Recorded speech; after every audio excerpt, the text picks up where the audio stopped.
शांति। आज हम नया लेसन लेंगे सृष्टि चक्र।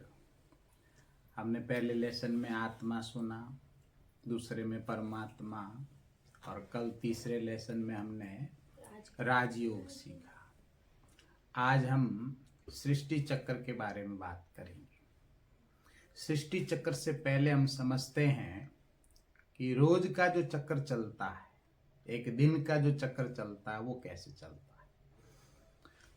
हर एक चक्र की 4 अवस्थाएं होती है। दिन की भी 4 अवस्थाएं होती है, वर्ष की भी 4, जीवन की भी 4 और इस दुनिया की भी 4 ही अवस्थाएं होती है। दिन की अवस्थाएं सुबह होता है, दोपहर होता है, शाम होती है और रात होती है। दिन ये 4 अवस्थाओं में चलता है। फिर वापस से सुबह होती है, दोपहर होती है, शाम होती है, रात होती है। ऐसे रिपीट होता रहता है। कोई भी चीज चक्र में जब होती है तो समाप्त नहीं होती है। ऐसे ऐसे जो वर्ष होता है, अभी सर्दी चल रही है, फिर वसंत आएगा, फिर गर्मी आएगी, फिर वर्षा आएगी, फिर वापस से सर्दी आएगी। तो वर्ष की भी कितनी अवस्थाएं? 4। जीवन की भी 4 अवस्थाएं। बाल्य अवस्था होती है, युवा अवस्था होती है, फिर प्रौढ़ अवस्था होती है और फिर वृद्ध अवस्था होती है। फिर वापस से बाल्य अवस्था, युवा, प्रौढ़ और वृद्ध। ऐसे चक्र में चलता है। 4 अवस्थाओं में दिन चलता है, 4 अवस्थाओं में वर्ष चलता है, 4 अवस्थाओं में जीवन चलता है और 4 ही अवस्थाओं में सृष्टि चलती है। इस सृष्टि की 4 अवस्थाएं कौन सी होती है? जिनको हम युग कहते हैं। पहली अवस्था सृष्टि की सतो प्रधान अवस्था कहलाती है, जिसको हम सतयुग कहते हैं। दूसरी अवस्था त्रेता युग, तीसरी अवस्था द्वापर युग और चौथी अवस्था कलयुग। तो दुनिया यानी ये सृष्टि भी इन 4 अवस्थाओं से होकर गुजरती है। जब कलयुग हो जाता है तब बताओ अगला युग कौन सा आएगा? सबको पता है अभी कौन सा युग चल रहा है? कलयुग यानी सबसे नीचे का युग। सतयुग यानी सबसे श्रेष्ठ युग। तो अभी कौन सा समय आने वाला है? अभी सतयुग आने वाला है। ठीक बात है ना? आज हम समझेंगे इन 4 युगों में क्या होता है। ये 4 युगों को भी देखो किस में बताया है? स्वास्तिक में बताया है। हम स्वास्तिक बनाते हैं ना, कब बनाते हैं? कोई शुभ कार्य होता है। क्यों बनाते हैं ये पता नहीं है। स्वास्तिक शब्द का अर्थ ही क्या होता है? स्व प्लस अस्ति। स्व मतलब शुभ, अस्ति मतलब जो हो। शुभ जो हो उसको स्वास्तिक कहते हैं। लेकिन क्यों बनाते हैं वो आज हम सुनने वाले हैं। ठीक बात है। तो ये 4 अवस्थाओं से होकर सृष्टि गुजरती है। अभी सतयुग आने वाला है, कलयुग समाप्त होने वाला है। इन दोनों युगों के बीच का जो समय होता है, इसको हम एक और बहुत छोटा सा लीप युग का हम टाइटल देते हैं, जिसको हम संगम युग कहते हैं। अभी की दुनिया की स्थिति कैसी है? हम यहाँ खड़े हैं। अभी हम कहाँ खड़े हैं? यहाँ खड़े हैं। यानी कलयुग समाप्त होने वाला है, अभी सतयुग आने ही वाला है। तो यहाँ खड़े रह के अगर हम देखें तो दुनिया में कितने लोग रहते हैं? करीब 800 करोड़ लोग रहते हैं।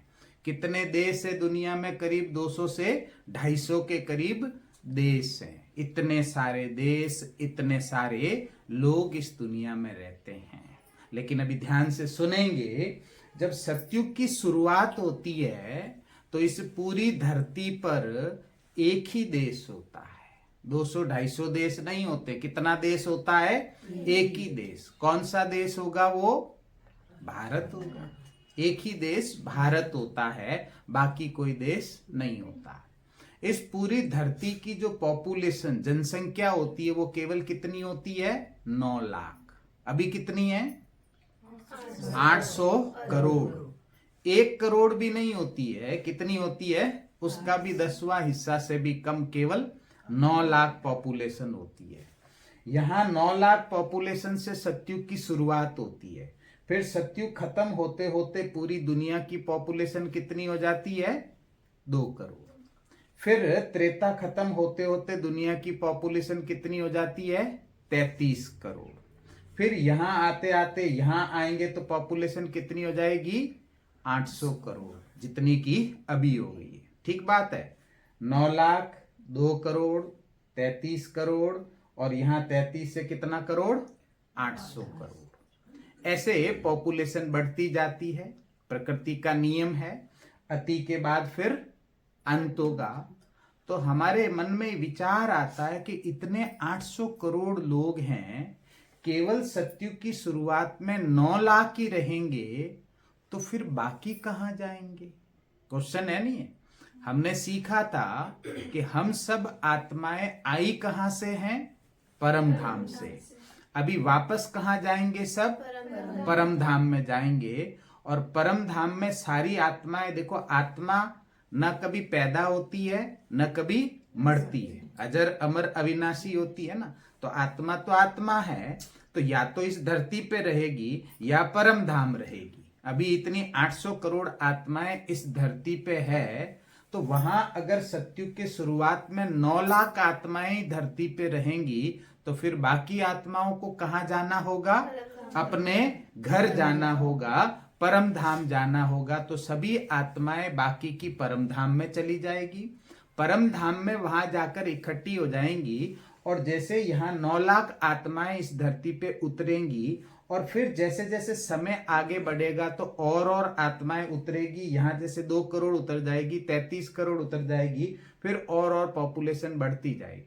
तो कहने का मतलब क्या, सभी आत्माएं पूरे समय तक इस धरती पे रहती है ना? शुरू की जो आत्माएं है वो तो पूरे समय तक रहती है, फिर जैसे जैसे आत्माएं आती है वो कम कम समय तक रहती है, और लास्ट में कोई ऊपर से नीचे उतरेगी, वो तो बहुत कम समय के लिए रहती है। ठीक बात है।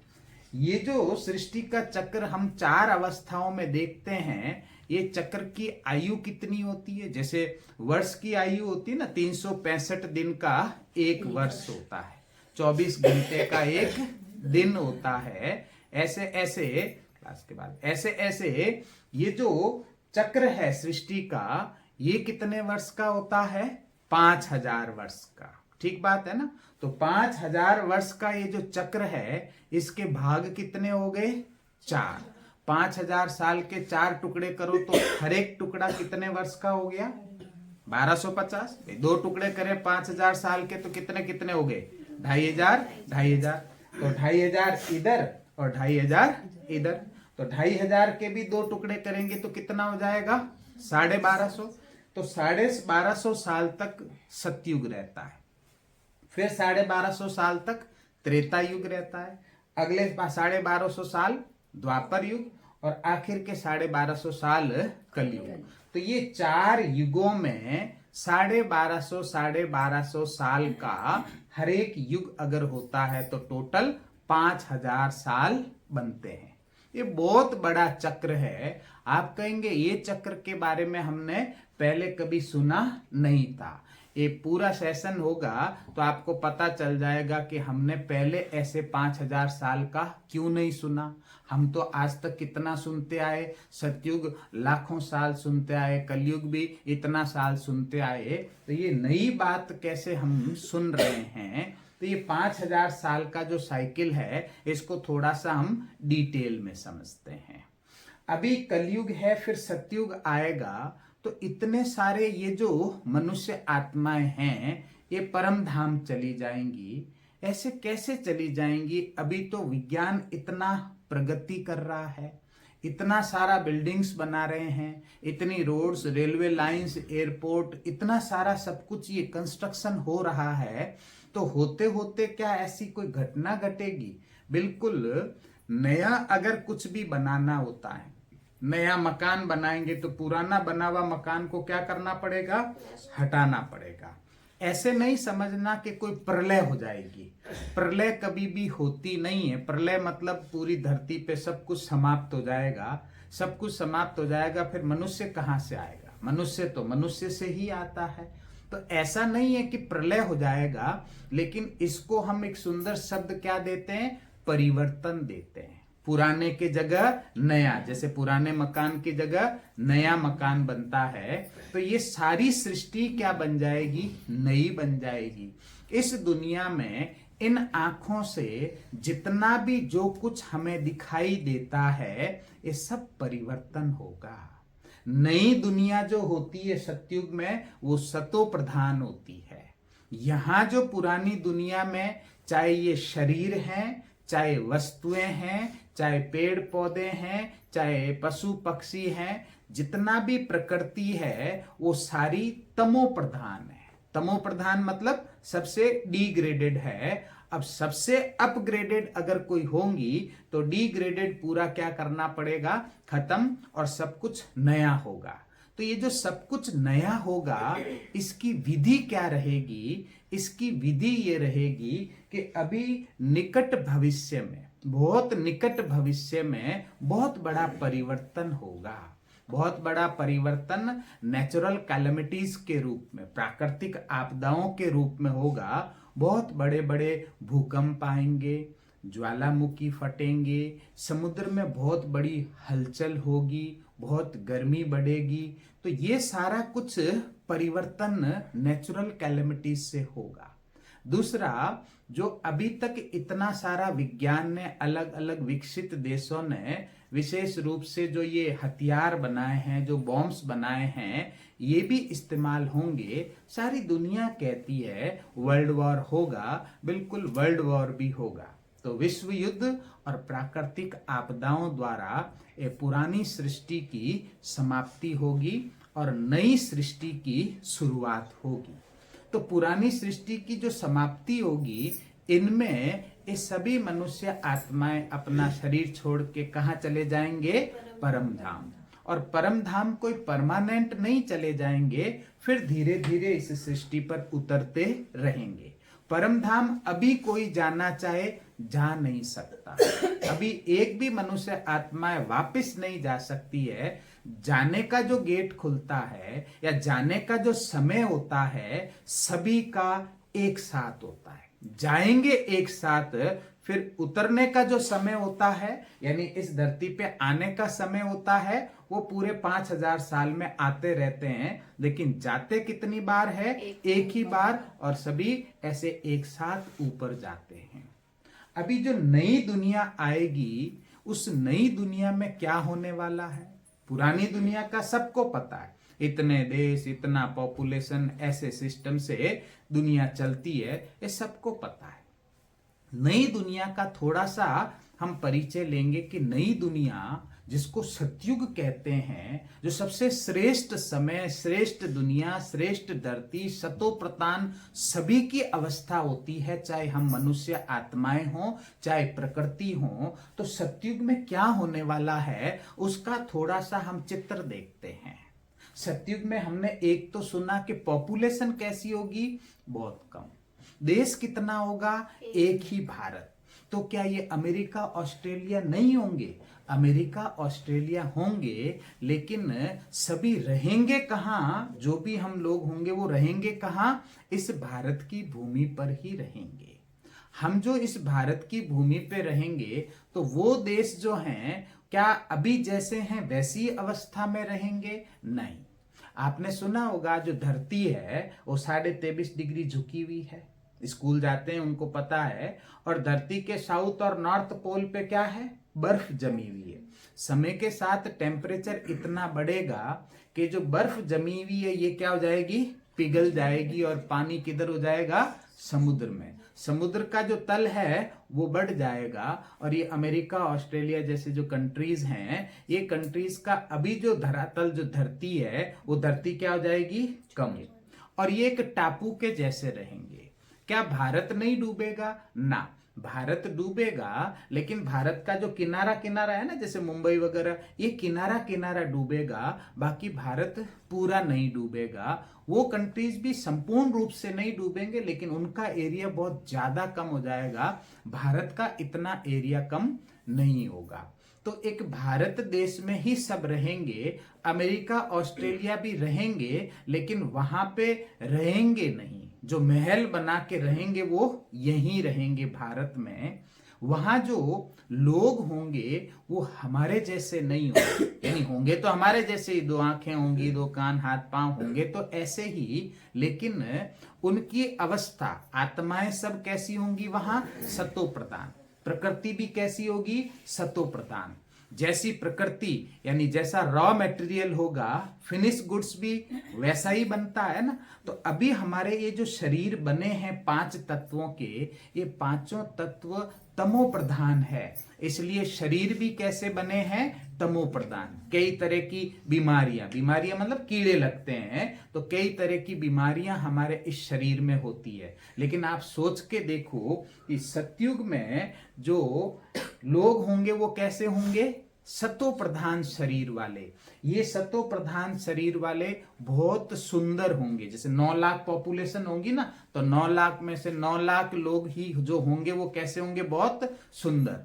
अभी के जैसे नहीं होंगे। यहाँ जैसे सुंदरता के लिए miss world, miss universe competition होता है ना, तो यहाँ की मिस वर्ल्ड, मिस यूनिवर्स से भी कई गुना ज्यादा ये सुंदर होंगे। इनको हम मनुष्य नहीं कहते हैं। मनुष्य तो जैसे हमें कहते हैं, मनुष्य का मतलब होता है जो मन के वश में होता है। जैसे हमने सीखा था ना, आत्मा के 3 फैकल्टीज है, मन, बुद्धि और संस्कार। तो मन कभी कभी जो नहीं करना वो भी करने के लिए कहता है, तो हम कर देते हैं क्योंकि मन के हम वश हो जाते हैं। लेकिन वहां सतयुग में कोई भी मन के वश नहीं होता, इसलिए उनको मनुष्य नहीं कहते हैं। कोई भगवा पहन के साधु महात्मा भी अगर जाता है तो ये नहीं कहते आदमी जा रहा है, क्या कहते हैं? महात्मा जी जा रहे हैं। तो सोचो, ऐसे सतो प्रधान अवस्था, सतो प्रधान शरीर, सतो प्रधान दुनिया में रहने वाले लोगों को हम मनुष्य कहें क्या? नहीं ना। तो उनको मनुष्य नहीं कह के और सुंदर शब्द हम क्या देते हैं? उनको देवी देवता कहते हैं। क्या कहते हैं उनको? होते हमारे जैसे ही लोग हैं, रहते इसी भारत की भूमि पे हैं, लेकिन उनको मनुष्य क्यों नहीं कहते? क्योंकि वो मन के वश नहीं होते, इसलिए उनको क्या नाम देते हैं? देवी देवता कहते हैं। जैसे अपन ने सुना था कि देवी देवताएं कितने होते हैं? 33 करोड़। समझ आ गया 33 करोड़ का कॉन्सेप्ट? यहाँ 9 लाख 2 करोड़ और यहाँ आते आते पॉपुलेशन 33 करोड़ हो जाती है।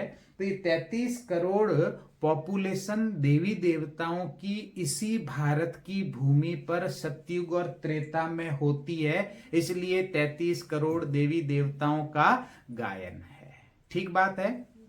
अभी सतयुग में जो हम वस्त्र पहनते हैं, आप देखें किस प्रकार के वस्त्र होते हैं। जो जेवर होते हैं वो कैसे होते हैं, मुकुट होते हैं वो कैसे होते हैं। यहाँ सतयुग त्रेता, सतयुग त्रेता मतलब आधा कल्प। 5000 साल को क्या कहेंगे? एक कल्प कहेंगे। जैसे 365 दिन का क्या होता है? एक वर्ष होता है। तो 5000 साल का क्या हो गया? एक कल्प। आधा कल्प का जो समय यानी सतयुग और त्रेता, ये दोनों समय मिलाकर इस धरती पे क्या कहलाता है? स्वर्ग कहलाता है। ये समय क्या कहलाता है? सतयुग और त्रेता का स्वर्ग कहलाता है, क्योंकि ये 2500 साल तक इस धरती पर देवी देवताएं विचरण करते हैं, जो संपूर्ण सुखी होते हैं। यहाँ दुख का कोई नाम निशानी नहीं होता है। हर एक की जो उम्र होती है वो यहाँ, जैसे सतयुग की बात करें, 150 साल हर एक की उम्र होती है। वृद्धावस्था भी अगर किसी की कहें तो ऐसे नहीं है कि घुटनों का ग्रीस खत्म हो गया, ये बीमारी हो गई, ये दर्द हो गया। वहां किसी को कोई भी प्रकार की कोई बीमारी होती ही नहीं है। कभी बुखार भी नहीं आ सकता, कभी जुखाम हो ही नहीं सकता। सतयुग और त्रेता में हॉस्पिटल्स होते ही नहीं है, क्योंकि सब निरोगी रहते हैं, कोई प्रकार की किसी को कोई बीमारी नहीं होती। शरीर सबके बहुत सुंदर होते हैं, किसी प्रकार की कोई बीमारी, किसी प्रकार का कोई कष्ट किसी को होता ही नहीं है। यहाँ सतयुग में जो भी 9 लाख आत्माएं होती हैं, उनमें भले पद का अंतर जरूर होता है, वहां राजा महाराजाएं भी होते हैं, वहां साहूकार भी होते हैं, वहां प्रजा भी होती है, लेकिन सभी के सभी एक परिवार के जैसे रहते हैं। जो महाराजा, विश्व महाराजन, विश्व महारानी भी जो होंगे, सारी 9 लाख जो प्रजा होंगी, वो उनको अपने माता पिता के रूप में देखते हैं और माता पिता के रूप में उनसे पालना की अनुभूति करते हैं। वहां जो प्रकृति होती है वो भी बहुत सुंदर होती है, यहाँ के जैसे कष्टदायी नहीं होती है। सर्दी आ गई तो ठंड लग रही है, किसी देवी देवता का फोटो देखा स्वेटर पहने हुए, मफलर लगे हुए, कैप लगे हुए, ऐसे देखा? क्यों? सतयुग त्रेता में वहां ऐसी ठंड होती नहीं है, वहां कोई गर्मी नहीं लगती जो कहीं पंखे लगाने पड़े, एसी लगाने, कूलर लगाने पड़े। वहां न सर्दी होती है न गर्मी होती है, मौसम होते हैं, लेकिन मौसम में परिवर्तन जो अंतर होता है वो इतना कम होता है कि कोई कष्ट की अनुभूति किसी को भी नहीं होती है। वहां रहते कैसे हैं? यहाँ जैसे चित्र लगा हुआ है, ऐसे सोने के महलों में रहते हैं। आप कहोगे अभी इतना सोना जेवर पहनने को नहीं, वहां इतना सोना कहां से आता है? जैसे धरती है ना, धरती के अंदर अगर चले जाएं तो स्कूल में जो पढ़ते हैं उनको पता है कि अंदर इनर कोर, आउटर कोर, और वहां कुछ लिक्विड, कुछ द्रव्य जो है वो हजारों डिग्री सेल्सियस पे जो है उबल रहा है। वो जो लिक्विड है वो क्या चीज है ये पता नहीं है। अंत समय जैसे हमने कहा ना, यहाँ पे धरती में बहुत बड़ी उथल पुथल होगी, बहुत बड़े बड़े ज्वालामुखी फटेंगे, नीचे से धरती में से ज्वालामुखी फटने पर जो लावा बाहर आएगा, आज भी लावा बाहर आता ठंडा होता है, वो पत्थर है, लेकिन वो बाहर आएगा ठंडा होगा, वो पत्थर नहीं होगा, वो सोना होगा, वो गोल्ड होगा। इतना सोना होगा कि उसी सोने से महल बनाए जाएंगे। जैसे जोधपुर में चित्तर का पत्थर है ना, उसके मकान बनाते हैं। मुंबई में बनाते हैं, कलकत्ता में बनाते हैं नहीं ना। यहीं क्यों बनाते हैं? क्योंकि यहाँ खानियां है। ऐसे वहां सोने की खानियां होंगी, वहां से सोना निकलेगा और सोने के महल बनाए जाएंगे। तो बहुत सुंदर सुंदर देवी देवताओं के रहने के लिए ऐसे सोने के महल होंगे। महल के बाहर बड़े बड़े बगीचे होंगे, वहां सभी तरह के फलों के, सब्जियों के और फूलों के ऐसे पेड़ और पौधे लगे होंगे, कहीं से लाने की जरूरत नहीं होगी। बहुत खुशबूदार फूल होंगे, पूरा वातावरण में ही ऐसी खुशबू नेचुरल फूलों की होंगी। आर्टिफिशियल कोई फ्रेग्रेंस, कोई खुशबू को यूज करने की वहां जरूरत ही नहीं होगी। लाइट भी ऐसी नहीं होंगी, अंदर हीरे लगे होंगे जिससे ऐसी रोशनी होंगी।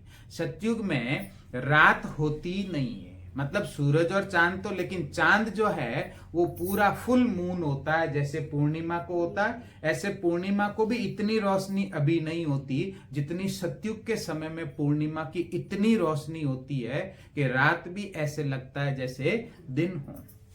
पूरी धरती पे इतने हीरे बिखरे होते हैं कि चांद की रोशनी उन हीरों पर पड़ती है। चांद की रोशनी यहाँ जो महल बनेंगे सोने के, उन महलों में जड़े हुए हीरों पर पड़ती है, तो पूरी धरती जैसे रात को भी जगमगा उठती है। अंधेरा होता, अंधेरा दुख का प्रतीक है। पूरा सतयुग और त्रेता में कहीं न रात में न दिन में अंधेरा होता ही नहीं है कहीं भी। तो इतनी सुंदर दुनिया, ऐसे 150 साल उम्र, संपूर्ण निरोगी सभी की काया, वहां किसी प्रकार का किसी में भी कोई अपराध की, पाप की वृत्ति होती ही नहीं है। वहां पुलिस होती ही नहीं है, कोर्ट की वहां जरूरत ही नहीं पड़ती है। न पुलिस होती, न कोर्ट होता, न वहां पे हॉस्पिटल होता, न वहां रेलवे स्टेशन होता, न बस स्टैंड होता, न एयरपोर्ट होता, न रोड्स होती, न ब्रिजेस होते। वहां रेलवे लाइन भी नहीं, वहां एक जगह से दूसरी जगह आने के लिए बहुत सुंदर साधन होता है जिसको कहते हैं पुष्पक विमान। हर एक के महलों के बाहर पुष्पक विमान खड़े होते हैं और उस पुष्पक विमान में बैठ के एक जगह से दूसरी जगह कहीं पे भी जा सकते हैं। और पुष्पक विमान 8 साल का वहां बच्चा भी चला सकता है। वहां कभी एक्सीडेंट हो जावे, कोई पुष्पक गिर जावे, किसी की मृत्यु हो जावे, ये असंभव होता है।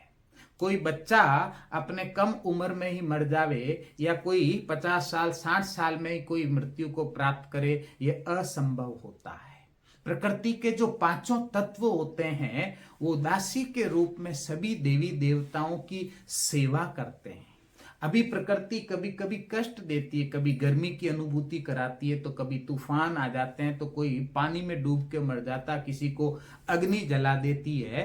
लेकिन वहां प्रकृति हमारी सेवक बनके, दासी बनके सेवा करती है। हमारे संकल्पों से प्रकृति चलती है। हम एक संकल्प की रचना करते हैं और प्रकृति उसी अनुसार हमारे अनुकूल कार्य करने लगती है। तो इतनी सुंदर वहां की प्रकृति होती है। महल ऐसे स्थान पे बनाए जाते हैं जिसके पास में से बहुत स्वच्छ पानी की नदी बहती हो। नदियों के किनारों पर महल होते हैं। नदी भी जो बहती है वो कभी भी 1 इंच भी नदी का पानी नदी से बाहर नहीं छलक सकता है। वहां सब कुछ डिसिप्लिन होता है। देवी देवताएं भी, वहां के बच्चे भी और वहां की प्रकृति भी। तो ऐसे नदियों के किनारों पे महल होते हैं और नदियां अपने शांत गति से बहती रहती है। पूरे धरती पे जैसे ग्रीन कारपेट यानी हरी बहुत सॉफ्ट घास बिछी होती है। वहां के पहाड़ भी बहुत सुंदर होते हैं, अभी के जैसे उबड़ खाबड़ नहीं होते। वहां पहाड़ों का भी जो शेप होता है, या तो वो कोई पक्षी के आकार का या कोई फूल के आकार के पहाड़ होते हैं। वहां जो पेड़ पौधे होते हैं वो भी बहुत सुंदर होते हैं, अभी के जैसे नहीं कि कुछ पत्ते पीले पड़े हुए और कुछ पत्ते झड़ रहे हैं या कुछ सूख रहे हैं। सब एकदम हरे पेड़ होते हैं और उन पे बहुत अलग अलग रंग के बहुत अच्छे सुंदर दिखने वाले फूल लगे होते हैं। पेड़ भी जो होते हैं वो बहुत अच्छे अच्छे फल, जैसे आजकल के जैसे नहीं कि कोई फल तो फीका है, कोई फल खट्टा है। वहाँ बहुत अच्छे, बहुत स्वादिष्ट और सभी प्रकार के, जैसे यहाँ भी वैरायटी नहीं है उससे बहुत ज्यादा वैरायटी के वहाँ फल मिलते हैं। वहाँ फल खाने वाले अलग, वहां फल जूस वाले अलग ही, जैसे नारियल पानी होता है ना वैसे अलग ही जूस वाले फल होते हैं। अंगूठा दबाओ और उसमें से जूस निकलेगा, अलग से वहां जूसर की आवश्यकता नहीं होती है। मसाले वाले जो जूस होते हैं वहां अलग ही उसका पेड़ लगता है और ऐसे अलग अलग प्रकार के, जैसे एक ही फल है खाने वाला अलग, उसका जूस वाला अलग और मसालेदार जूस वाला अलग। तो बहुत भिन्न भिन्न प्रकार के अलग अलग फलों के ऐसे पेड़ होते हैं। बहुत अलग अलग प्रकार के और अलग अलग खुशबू लिए हुए फूल होते हैं, जिसमें स्वतः ही वहां कोई फ्रेग्रेंस की जरूरत नहीं होती है, प्रकृति में उन फूलों की खुशबू होती है। वहां जो सब्जियां बनती है वो आज के जैसे पत्तों की नहीं बनती है, जैसे पालक की, मेथी की ऐसे बनाते हैं। वहां फलों की, फूलों की ही सब्जियां बनती है, पत्तों की वहां सब्जियां नहीं बनती है। वहां का भोजन बहुत ही स्वादिष्ट होता है। यहाँ की तुलना अभी भी देखो कलयुग के एंड में है, यहाँ का भी कभी कभी हमको लगता है ना भोजन कितना टेस्टी है, तो यहाँ सबसे वर्स्ट दुनिया में भी इतना स्वादिष्ट अगर कभी लगता है भोजन, तो सोच के देखो सतयुग में कैसा भोजन होता होगा। वहां प्रकृति ऐसी होती है कि देवी देवताएं अगर कहीं से गुजरे तो यहाँ जैसे सॉन्ग सुनने के लिए हेडफोन्स लगाने पड़ते हैं, वहां जहां से देवी देवताएं गुजरते हैं तो पेड़ों के पत्ते अपने आप ऐसे मुड़ जाते हैं और हवाएं उनमें से चलती है और सुंदर संगीत उत्पन्न होता है। संगीत सुनने के लिए कुछ और इंस्ट्रूमेंट लगाने की आवश्यकता नहीं रहती है। प्रकृति वहां की दासी होती है, यानी पेड़ पौधों पे जो फल होते हैं तो देवी देवताओं को तलाश करने की जरूरत नहीं होती है। देवी देवताएं जहां से गुजरते हैं पेड़ की डालियां आप ही झुक जाती है, यानी प्रकृति ये इंतजार करती है कि कब मेरे मालिक मेरे को इस्तेमाल करे। तो वहां की प्रकृति इतनी इंटेलिजेंट होती है। जैसे यहाँ सोने के महल हैं, तो वहां सोने के महल जो ऐसे होते हैं जिसमें अपने आप से यहाँ बंधनवाल लगा के सजाने की जरूरत नहीं, प्रकृति खुद जो द्वार होता है महल का वहां अपने आप बेल लगेगी और एक सुंदर वहां पे बंधनवाल बन जाएगी और आगे की तरफ सबके बहुत अच्छे अच्छे सुंदर फूल लगेंगे। तो जैसे आजकल आर्टिफिशियल इंटेलिजेंस होता है, वहां प्रकृति के पांचों तत्व ऐसे इंटेलिजेंट होते हैं जो सभी देवी देवताओं के थॉट्स से जुड़े होते हैं। उनके थॉट्स के आधार पे वो कार्य करते हैं। ऐसी परफेक्ट वहां की साइंस होती है। वहां की जो दिनचर्या होती है वो बहुत सुंदर होती है। वहां सुबह 4 बजे देवी देवताएं उठ जाते हैं। अलार्म लगाने की उनको आवश्यकता नहीं होती है। सुबह जो पक्षी होते हैं वो बहुत सुंदर आवाज निकालते हैं और बहुत मीठी और सुंदर आवाज से देवी देवताएं सुबह 4 बजे उठ जाते हैं। 4 बजे उठ के किसी भी देवी देवता को किसी भी प्रकार का किसी भी आयु में कोई हेल्थ इश्यू नहीं होता है जो किसी को एक्सरसाइज करनी पड़े। वहां किसी को कोई दान पुण्य नहीं करता है, वहां कोई गरीब होता ही नहीं है। किसी भी देवी देवता को किसी भी वस्तु की किसी भी समय पर किसी भी आयु में कोई अभाव नहीं होता है। इस कारण से वहां कोई दान पुण्य नहीं करता है। सुबह 4 बजे उठ के वहां कोई पूजा पाठ भी नहीं होता है।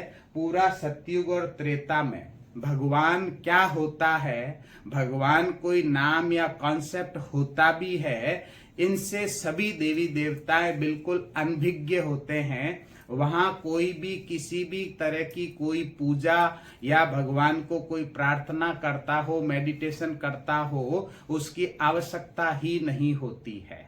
वहां सुबह जब उठते हैं तो अलग अलग स्थानों पे ऐसे घूमने के लिए जाते हैं देवी देवताएं अपने पुष्पक विमान में। बच्चे जो स्कूल भी जाते हैं, स्कूल में भी पढ़ाई उनकी कोई कॉम्प्लिकेटेड नहीं होती है, बहुत लिमिटेड सब्जेक्ट होते हैं और उसमें मेन सब्जेक्ट ड्राइंग होता है और ड्राइंग में भी सभी बच्चे होशियार होते हैं। थोड़ा सा इशारा देना होता है और वो अपना बैठ के आराम से ड्राइंग करते हैं। मेन सब्जेक्ट ड्राइंग होता है। थोड़ा बहुत राजकाज कैसे चलता है उसके बारे में बच्चों को बताया जाता है। और ज्योग्राफी यानी कहाँ कहाँ पूरे विश्व में घूमने के स्थान है जहाँ पुष्पक लेके घूमने के लिए जाया जा सके, बस इतनी जानकारी स्कूल में दी जाती है। न भारी भरकम वहाँ बस्ते होते हैं, न होमवर्क होता है, न रिजल्ट, न कोई कंपटीशन होता है। बहुत आराम से सभी बच्चे डिसिप्लिन से रहते हैं। कोई बदमाशी, कोई उत्पाद करे, कोई परेशान करे, वहां ऐसा कुछ भी होता ही नहीं है। तो ऐसे ज्योग्राफी के बारे में भी जो बताया जाता है वो इसलिए ताकि घूमने के लिए जो है आप सब वहां अलग अलग पुष्पक विमान से जा सकें, क्योंकि प्रकृति सभी स्थानों की अपनी अलग एक सौंदर्य लिए हुए होती है। पूरे भारत में भी और बाहर भी होता एक ही खंड है भारत, जहां कहीं पे भी धरती होती है तो वहां घूमने के लिए जाते हैं। तो कहां कहां कैसा कैसा सौंदर्य है, बस वही बच्चों को केवल सिखाया जाता है। वहां जैसे यहाँ होता है वहां पर भी विवाह होता है, लेकिन उसको स्वयंवर कहते हैं। वहां जो विवाह होता है उसमें जैसे यहाँ विवाह के बाद संतान उत्पत्ति होती है वो विकार से, भोग बल से। वहां संतान उत्पत्ति होती है योग बल से। आज के जैसे वहां संतान उत्पत्ति नहीं होती है। विवाह होता है, दोनों संकल्प की रचना करते हैं संतान के लिए और संतान की उत्पत्ति ऐसी प्रकार से होती है, विकार में नहीं जाते हैं। वहां सभी प्रकार के विकारों की अनुपस्थिति होती है। वहां किसी प्रकार की कोई प्रतिस्पर्धा किसी से भी नहीं होती है कि ये राजे महाराजे कैसे, हम साहूकार कैसे, या हम साधारण प्रजा कैसे हैं। जो जहां जिसमें है वो उसी में संतुष्ट होता है। तो किसी प्रकार का कोई किसी के प्रति कोई भी प्रकार का हम कहें क्रोध होता हो या नफरत होती हो या ईर्ष्या होती हो, इन सब का वहां पे अभाव होता है। किसी को ज्ञान ही नहीं होता। बहुत सारे शब्द जैसे विकार के होते हैं, या दुख शब्द वहां कोई जानता ही नहीं है कि दुख होता क्या है। ये शब्द वहां होता ही नहीं है, कोई नहीं जानता। इस प्रकार से नकारात्मक जो शब्द होते हैं वो डिक्शनरी में वहां होते ही नहीं है। भाषा जो बोली जाती है वहां पे हिंदी भाषा बोली जाती है।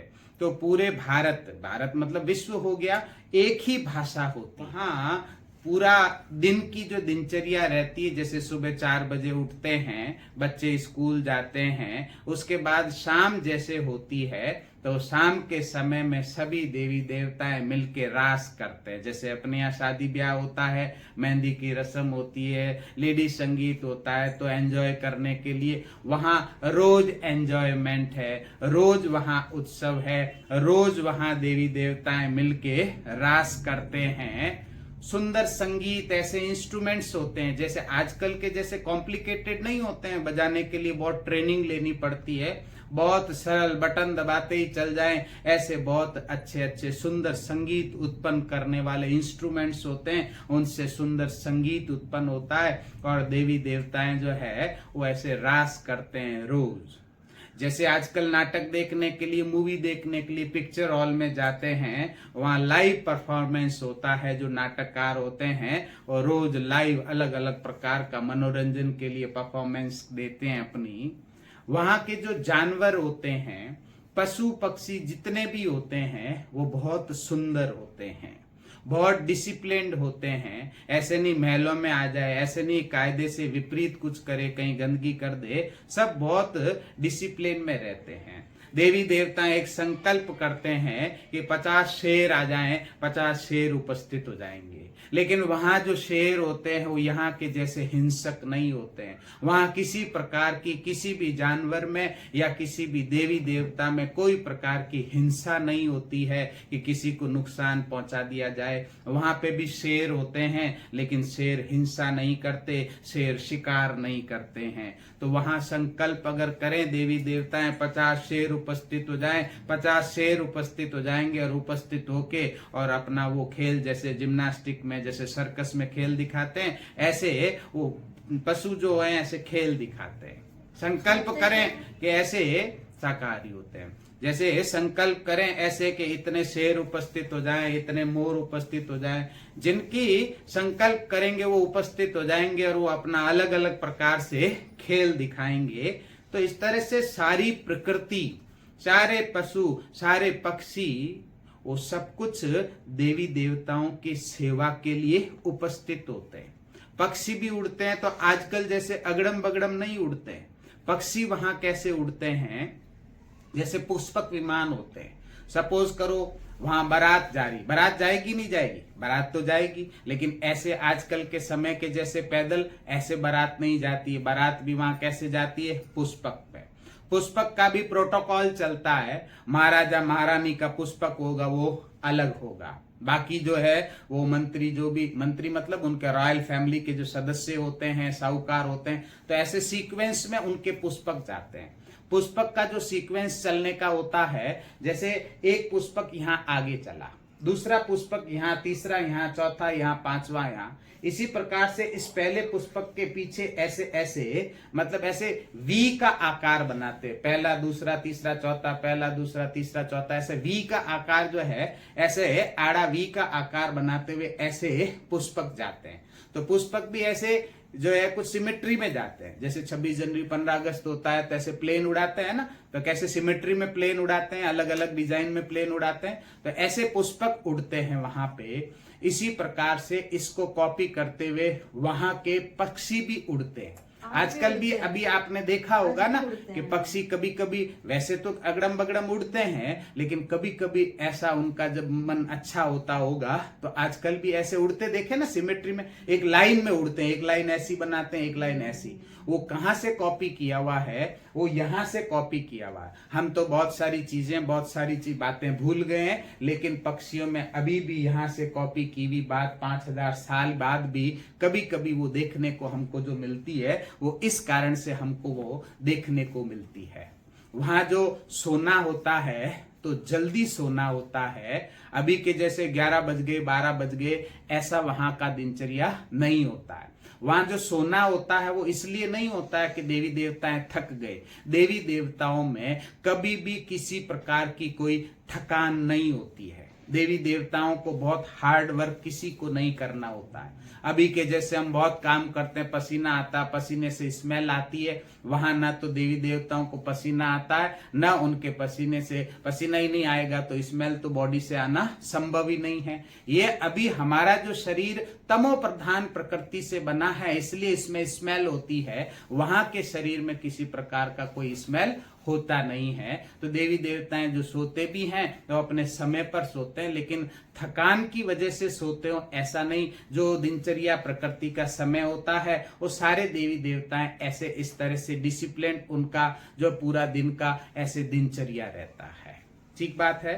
तो कैसे वहां पे पूरा दिनचर्या रहता है, कितनी सुंदर वहां की प्रकृति होती है, कितना सुंदर सुबह, कितना सुंदर शाम। और पूरे दिन में ऐसा नहीं होता है कि दिन में बाहर चले गए तो धूप बहुत है, कभी ठंड बहुत ही है। वहां न सर्दी न गर्मी, मौसम वहां पे भी होते हैं, परिवर्तन वहां पे भी होता है, लेकिन सर्दी और गर्मी में जो परिवर्तन होता है बहुत कम अंतर होता है। यहाँ के जैसे नहीं, एक तरफ तो स्वेटर पहन रहे और दूसरी तरफ एसी चलाना पड़ता है। वहां पूरा प्रकृति एसी होता है। वहां सर्दी और गर्मी में अंतर बहुत थोड़ा होता है। न वहां की सर्दी कष्ट देती है, न वहां की गर्मी कष्ट देती है। सदा सुहावना मौसम हमेशा के लिए वहां रहता है।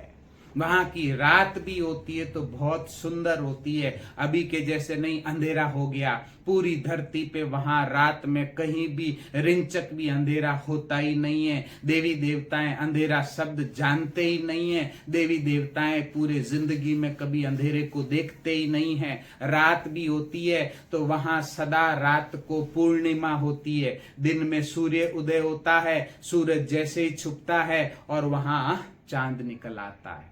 प्रकृति में ऐसे परिवर्तन होते हैं। लास्ट समय में यहाँ ऐसे भौगोलिक परिवर्तन, ग्रह नक्षत्र सारे ऐसे बदल जाते हैं कि जैसे ही सूरज डूबता है वैसे चांद निकलता है और वहां डेली फुल मून होता है। यहाँ जैसे नहीं कि कभी अमावस्या आ जाए फिर थोड़ा थोड़ा चांद बढ़े, फिर थोड़ा थोड़ा चांद घटे। वहां डेली फुल मून होता है। और अभी जैसे पूर्णिमा को भी चांद की रोशनी आती है तो बीच में बहुत सारा जो है वो ऐसे धुंधलापन की वजह से पूरी चांदनी नहीं आती है, तो वहां की रोशनी बहुत तेज होती है चांदनी की। दूसरा, वहां पूरी धरती पे हीरे बिखरे होते हैं।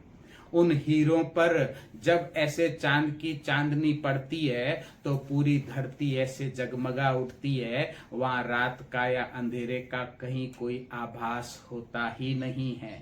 वहां महल रोज रात को ऐसे चमकते हैं जैसे ऐसे दुनिया में कहीं शादी ब्याह होते हैं तो ऐसी लाइटिंग कहीं दुनिया में देखने को ही नहीं मिलती। इतनी सुंदर लाइटिंग, ऐसे अलग अलग रंगों के महलों में हीरे जड़े जाते हैं। सोने के महल तो सोना और वो हीरा, उस पे चांद की जब चांदनी पड़ती है तो पूरी दुनिया में ऐसे इतने जबरदस्त ये हीरों से भरे महल ऐसे चमकने लगते हैं कि दुनिया की अभी की कोई भी लाइटिंग इतनी सुहावनी और इतनी चमक वाली नहीं होती है। स्थान का भी वहां अभाव किसी प्रकार का नहीं होता है। एक महल यहाँ बनता है, दूसरा महल 2, 4, 5 किलोमीटर दूर बनता है। वहां महल मल्टी स्टोरीज नहीं होते हैं, खूब जगह होती है सिंगल स्टोरी के और बहुत सुंदर महल बनते हैं। जैसे आज के फर्नीचर होते हैं कैसे बनते हैं, कुछ भी नहीं है। सतयुग में बहुत सुंदर सुंदर फर्नीचर बनते हैं, बहुत सुंदर सुंदर डिजाइन के महल बनते हैं। आजकल के जो आर्किटेक्ट्स हैं वो देखें समय के साथ बहुत सुंदरता लिए हुए मकान बनाने, टेक्नोलॉजी जैसे पहले पट्टियां, आजकल आरसीसी, वो अभी कंप्यूटर से मकान बनने लग गए। बहुत तेजी से समय के साथ इन्वेंशंस होंगे और वो साइंस यहाँ की परफेक्ट होके और वहां के महल बनने में ये टेक्नोलॉजी काम आएगी। जैसे हमने सुना था कि पुष्पक जैसे यहाँ एडवांसनेस होता जाएगा, इन्वेंशंस होते जाएंगे और वहां पुष्पक जो है वो परफेक्ट टेक्नोलॉजी वाला विमान से एक जगह से दूसरी जगह जाया करेंगे। तो इस तरह से वहां की इतनी सुंदर दुनिया, सदा का सबके लिए सुख होता है। वहां कोई भी विधवा नहीं हो सकता, कोई बच्चा कम उम्र में मर जाए असंभव होता है। सभी देवी देवताएं अपनी पूरी उम्र 150 साल की उम्र लेके जाते हैं और 150 साल की उम्र में भी किसी प्रकार की शरीर से संबंधित कोई भी उनको समस्या नहीं होती है। किसी भी देवी देवताओं को धन के अभाव के संबंध में कोई समस्या नहीं होती, संबंध के अभाव के संबंध में कोई समस्या नहीं होती है। सबको जो संबंध है, जैसे माता है, पिता है, या जो भी हम भाई हैं तो हमारी बहन है, तो यहाँ जैसे संतान भी उत्पन्न होती है तो सबकी दो, ऐसे नहीं 5-5 10-10 संतान उत्पन्न हो गई, किसी के एक ही है, किसी के एक भी नहीं है, सबकी 2-2 संतानें होती है। तो इस तरह से वहां सब कुछ बहुत डिसिप्लिन्ड वे में चलता है। किसी को रिंचक भी कुछ भी ख्याल करने की वहां आवश्यकता नहीं रहती है। तो ऐसा सुंदर सतयुग, ऐसा सुंदर त्रेता, आप देखें पूरा 2500 साल इस पूरी धरती पे दुख का, कष्ट का, परेशानी का, किसी समस्या का, किसी विघ्न का कहीं नामो निशान नहीं होता है। पूरे 2500 साल तक देवी देवताएं ऐसे खुशी से रहते हैं। यहां तक इतना जो सुख है, प्रकृति दासी है, पशु पक्षी सेवक है, क्यों? ऐसा क्या है वहां जो यहां नहीं है? एक ही कारण है, बहुत सरल लेकिन बहुत गुह्य इसके पीछे रहस्य है। इन सब का इतने सुखों का कारण है, एक, वहां सारे देवी देवता, बड़े ध्यान से सुनेंगे, वहां सारे देवी देवताएं बाय डिफॉल्ट, यानी अपने आप से, ऑटो मोड से आत्मिक स्मृति, आत्मिक स्थिति में रहते हैं। वहां शरीर का भान नहीं होता है, शरीर देखने की वृत्ति या दृष्टि नहीं होती है, आत्मिक स्थिति में अपने आप रहते हैं। जैसे अभी हमें अभ्यास करना पड़ता है, अभी हमें सोचना, संकल्प करना पड़ता है, मैं एक चमकता हुआ सितारा, वहां करने की जरूरत नहीं होती है। हर एक में ये जैसे इनबिल्ट संस्कार हो कि मैं चमकता हुआ सितारा। एक सितारा दूसरे सितारे से बात करता है, वहां जो पहचान भी होती है देवी देवताओं की, वो उनके ऑरे से होती है। देवी देवताएं यहाँ 16 कला संपूर्ण होते हैं। 16 का मतलब क्या होता है? फुल। जैसे 16 आना कहते हैं ना, 16 आना पहले चलता, 4 आना चलता था 25 पैसा, 8 आना मतलब 50% है ना 50 पैसा, 12 आना मतलब 75 पैसा, 16 आना मतलब 1 रुपया। तो 16 का मतलब होता है 100%। तो यहां इनमें जो शक्ति होती है, जो कलाएं होती है, वो 16 होती है। 16 मतलब 100% आत्मा की बैटरी कैसी होती है? फुल होती है। और जब 100% आत्मा की बैटरी फुल होती है तो उसका जो ऑरा होता है वो कैसा होता है? बड़ा। जैसे हमने सीखा था ना, हमारा सूक्ष्म शरीर कैसा? स्थूल शरीर के जैसा, उसी आकार का। लेकिन वहां होता तो उनका भी सूक्ष्म शरीर, लेकिन उन सूक्ष्म शरीर से जैसे ऐसे लाइट निकल रही हो, ऐसे ऑरा होता है, उस ऑरे की फील होती है और बहुत बड़ा उनका ऑरा होता है। एक देवता दूसरे देवता को जो रिकॉग्नाइज करता है, जो पहचान करता है, उसके ऑरे से पहचान करता है, जो फील करता है ऑरे से। आंखें भी होती है लेकिन फील जो होता है वो उससे बहुत तेज होता है, और ऑरे से देवी देवताएं एक दूसरे को पहचानते हैं। वहां आत्मिक स्थिति में स्वतः रहते हैं, इसलिए कोई भी विकार वहां होता ही, काम, क्रोध, लोभ, मोह, अहंकार, सभी प्रकार के बड़े और छोटे विकारों की वहां अनुपस्थिति होती है। इसलिए बहुत सुख की दुनिया होती है। यहां 16 कला होते हैं सतयुग में, लेकिन जैसे ही त्रेता युग आता है, दुख नहीं आता है, बीमारियां नहीं आती है, प्रकृति वैसे ही सेवा करती है, लेकिन कलाएं 2 कम हो जाती है। यानी जैसे 100 है, 100 से आप बैटरी को यूज करते हैं, हमेशा 100 रहेगी क्या? कम होती है ना। तो 16 कला से कला कितनी हो जाती है? 14। जो 100% होते हैं तो यहाँ परसेंटेज कम हो जाता है, जैसे हम कहें 87.5, इतना परसेंट रह जाता है पावर आत्मा में। लेकिन फिर भी दुख नहीं होता है, एक कला कम हो जाती है, 2 केवल 16 से 14। फिर यहां जैसे जैसे आगे और बढ़ते हैं तो कलाएं और घटती जाती है। यहां आते आते 8 कला रह जाती है। 8 कला का मतलब होता है 16 कला इतना बड़ा औरा, 14 कला थोड़ा कम, फिर 13 कला, 12, 11, 10, 9, 8 कला हो जाती यहां। यानी औरा अब शरीर के चिपक जाता है। अब देवी देवताएं एक दूसरे को रिकॉग्नाइज कैसे करेंगे? औरे से नहीं। अब क्या दिखेगा? शरीर दिखने लगेगा। शरीर से पहचान करेंगे। अभी देह भान की, देही अभिमानी जो स्थिति, आत्मिक अभिमानी जो स्थिति है वो खत्म, शरीर देखने लगेंगे। जब शरीर देखने लगते हैं, होते तो स्त्री पुरुष ही है, तो स्त्री पुरुष और पुरुष स्त्री का जब शरीर देखता है तो वो विचार संकल्प उठता है, इनका शरीर ऐसा क्यों, मेरा शरीर ऐसा क्यों। जैसे ही शरीर का भान आने लगता है, विकार की उत्पत्ति होने लगती है, शरीर की प्राप्ति की इच्छा उत्पन्न होने लगती है। और यहां वही देवी देवताएं जो आधा कल्प पवित्र रहे, योग के बल से संतान उत्पत्ति करते रहे, अभी वही देवी देवताएं शरीर देख के शरीर से आकर्षित होने लगते हैं और विकार में चले जाते हैं। तो जैसे ही विकार की शुरुआत होती है, बहुत बड़ा परिवर्तन होता है। प्रकृति जो है वो सब कुछ विड्रॉ कर लेती है, क्योंकि प्राप्ति का आधार पवित्रता था। अब जब पवित्रता समाप्त या खंडित हो जाती है तो प्रकृति विड्रॉ करती है, बहुत बड़ा परिवर्तन आता है, बहुत बड़ा भूकंप आता है। धरती जो सीधी थी 23.5 डिग्री से झुक जाती है। सारा सोने का जो महल इतने सारे बनाते हैं, इतनी सुंदर प्रकृति होती है, वो धरती के अंदर समा जाती है। पुष्पक का टेक्नोलॉजी समाप्त हो जाता है। सारा विज्ञान, जो भी कुछ इंटेलेक्चुअल जो भी प्रॉपर्टी था, वो सब कोलैप्स हो जाता है। वहां के संबंध बहुत मधुर होते हैं। वहां ऐसे जैसे अभी जैसे होता है ना कि माता पिता का बच्चों से स्नेह होता है, लेकिन कभी कभी संस्कारों का टकराव हो जाता है। पति पत्नी में भी संस्कारों का, वहां किसी का किसी से कोई टकराव नहीं होता है। वहां सभी का एक मत रहता है। जो मैंने कह दिया आप भी वही कहेंगे, जो आपने कह दिया तीसरा भी वही कहेगा। एक मत होते हैं, एक ही भाषा होती है पूरे धरती पे, हिंदी भाषा होती है।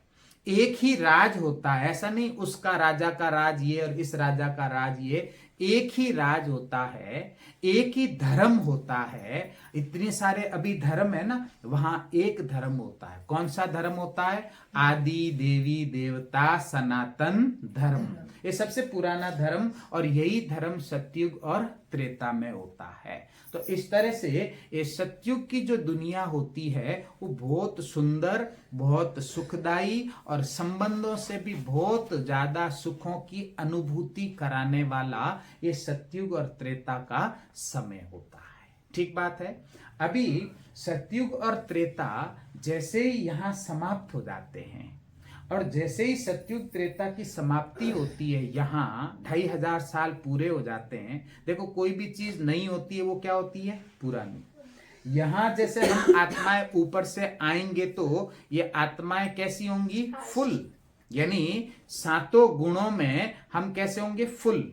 लेकिन समय के साथ आगे आगे शरीर की धारणा करते रहेंगे, शरीर बदलते रहेंगे, वैसे वैसे एनर्जी क्या होती रहेगी? कम। और एनर्जी कम होती रहेगी। फिर यहाँ के बाद अभी समय में बड़ा परिवर्तन आएगा। क्या बड़ा परिवर्तन आएगा? कि अब जो यहाँ देवी देवताएं थे, यानी अब जो वहां गुण थे, उन गुणों में तेजी से अभी कमी आने लगेगी। और तेजी से कमी आके यहाँ जो आत्माएं होती है, वो 16 कला संपूर्ण होती है। 16 का मतलब समझते हैं ना, जैसे 16 आना 1 रुपया, 8 आना 50 पैसा, 4 आना 25 पैसा, पुराने लोगों को तो पता है। तो 16 का मतलब होता है फुल 100% पावर होती है। यहां आते हैं 14 कला हो जाती है, पावर क्या हो जाती है, कम हो जाती है। यहां आते हैं 8 कला रह जाती, 16 से कितना 8 कला। और ये जो 8 कला हो जाती है, यहां जो देवी देवताएं होते हैं, अब वो यहां संपूर्ण पावन थे, अब वही मनुष्य बन जाते हैं। यानी यहां से फिर पतितपना शुरू हो जाता है। यहां संतान उत्पत्ति भी अभी के जैसे विकार से नहीं होती है, यहां संतान उत्पत्ति भी योग बल से होती है। यहां संतान उत्पत्ति अब विकार से होने लगती है, प्रकृति रुष्ट हो जाती है, बहुत बड़ा भूकंप, बहुत बड़े भौगोलिक परिवर्तन आते हैं, ये सोने के महल नीचे चले जाते हैं, पुष्पक की टेक्नोलॉजी विलुप्त हो जाती है, और यहां से समय द्वापुर शुरू हो जाता है। द्वापुर मतलब ये 2 पुर हो जाते हैं। एक सुख, यहां केवल सुख रहता है, अभी सुख के साथ क्या हो जाता है, दुख आने लगता है। तो अभी यहां ऐसे समय का परिवर्तन आने लगता है, 2 पुर हो जाते हैं। यहां सत्य युग, देखो नाम भी कैसा है, सत्य युग मतलब सत्य का युग, संपूर्ण सत्य का युग, संपूर्ण सुख, सभी सतो प्रदान, है ना। लेकिन यहां पे देखें, भले है स्वर्ग, ये दुख का नाम निशान नहीं है, लेकिन कला तो कम हुई। तो 16 कला से 14 कला, यानी कला कम हो जाती है। इसलिए इस युग को क्या कहते हैं, त्रेता युग कहते हैं। त्रेता जो शब्द आया वो त्रुटि से आया, थोड़ी त्रुटि हो जाती है, कमी हो जाती है, खंडन हो जाता है, तो वो शब्द से आया यहां त्रेता युग। फिर यहां से इधर आते हैं तो इसको क्या कहते हैं, द्वापर युग। 2 पुर हो जाते हैं, सुख के साथ दुख आ जाता है। यहां धर्म सत्ता और राज सत्ता दोनों एक ही होते हैं। अभी एक है क्या, अभी धर्म अलग, राज करने वाले अलग, यहां एक ही होता है, यहां 2 हो जाते हैं, इसको द्वापर युग कहते हैं। तो यहां बहुत बड़ा परिवर्तन, और परिवर्तन के बाद यहां से अब दुखों की शुरुआत हो जाती है। अभी जो हम मनुष्य बन जाते हैं, मन के वश हो जाते हैं, यानी विकार की उत्पत्ति होने लगती है, काम क्रोध लोभ मोह अहंकार अभी जितने प्रबल तो नहीं होते हैं, लेकिन शुरुआत हो जाती है उनकी। और जैसे ही शुरुआत हो जाती है, प्रकृति रुष्ट होकर सब सुख सुविधाएं जो इतनी थी उनको क्या कर देती है, कम कर देती है। इस धरती को भी माँ कहते हैं ना, माँ क्या कहती है, बच्चा बदमाशी करता है तो अच्छा बच्चा बनेगा ना, तब टॉफी मिलेगी, तब केक मिलेगा, तब ये मिलेगा, कहते हैं। तो अभी हम, भगवान हमको अच्छा बच्चा बनाना सिखाते हैं। फिर अच्छा बच्चा बन के कहाँ जाएंगे, यहाँ। तो प्रकृति यानी ये धरती, ये माँ हमको सब कुछ देती है, लेकिन जैसे ही हम विकार में चले जाते हैं, प्रकृति रुष्ट होके हमसे जो भी कुछ दिया था वो वापस ले लेती है। धरती रहती है, लेकिन यहां फिर से बहुत बड़ा परिवर्तन आता है। तो धरती जो है वो ऐसे 23.5 डिग्री से जो झुकी हुई, वो कहाँ झुकती है, यहाँ। यहां जो अभी बड़े भूकंप आएंगे, उससे जो 23.5 डिग्री धरती झुकी हुई वापस से क्या हो जाएगी, सीधी। और उस सीधी होने के कारण ही सर्दी और गर्मी का अंतर क्या हो जाएगा, कम हो जाएगा। और यहाँ न सर्दी होती न गर्मी, एक जैसा सुहावना मौसम होता। लेकिन यहाँ जैसे ही वापस से बड़े भूकंप आके धरती 23.5 डिग्री झुक जाएगी, फिर गर्मी और सर्दी का अंतर बढ़ने लगता है, और प्रकृति फिर ऐसे कष्ट देने लगती है। यहां से फिर जैसे आगे बढ़ते हैं, दुखों की शुरुआत होती है। और जैसे दुख की शुरुआत होती है, तो दुख में सब किसके पास जाते हैं। आज किसी में बहुत दुख पड़ गया हो, डॉक्टर कुछ नहीं कर सकता, रिश्तेदार भी कुछ नहीं कर सकते, कई प्रकार के दुख होते हैं।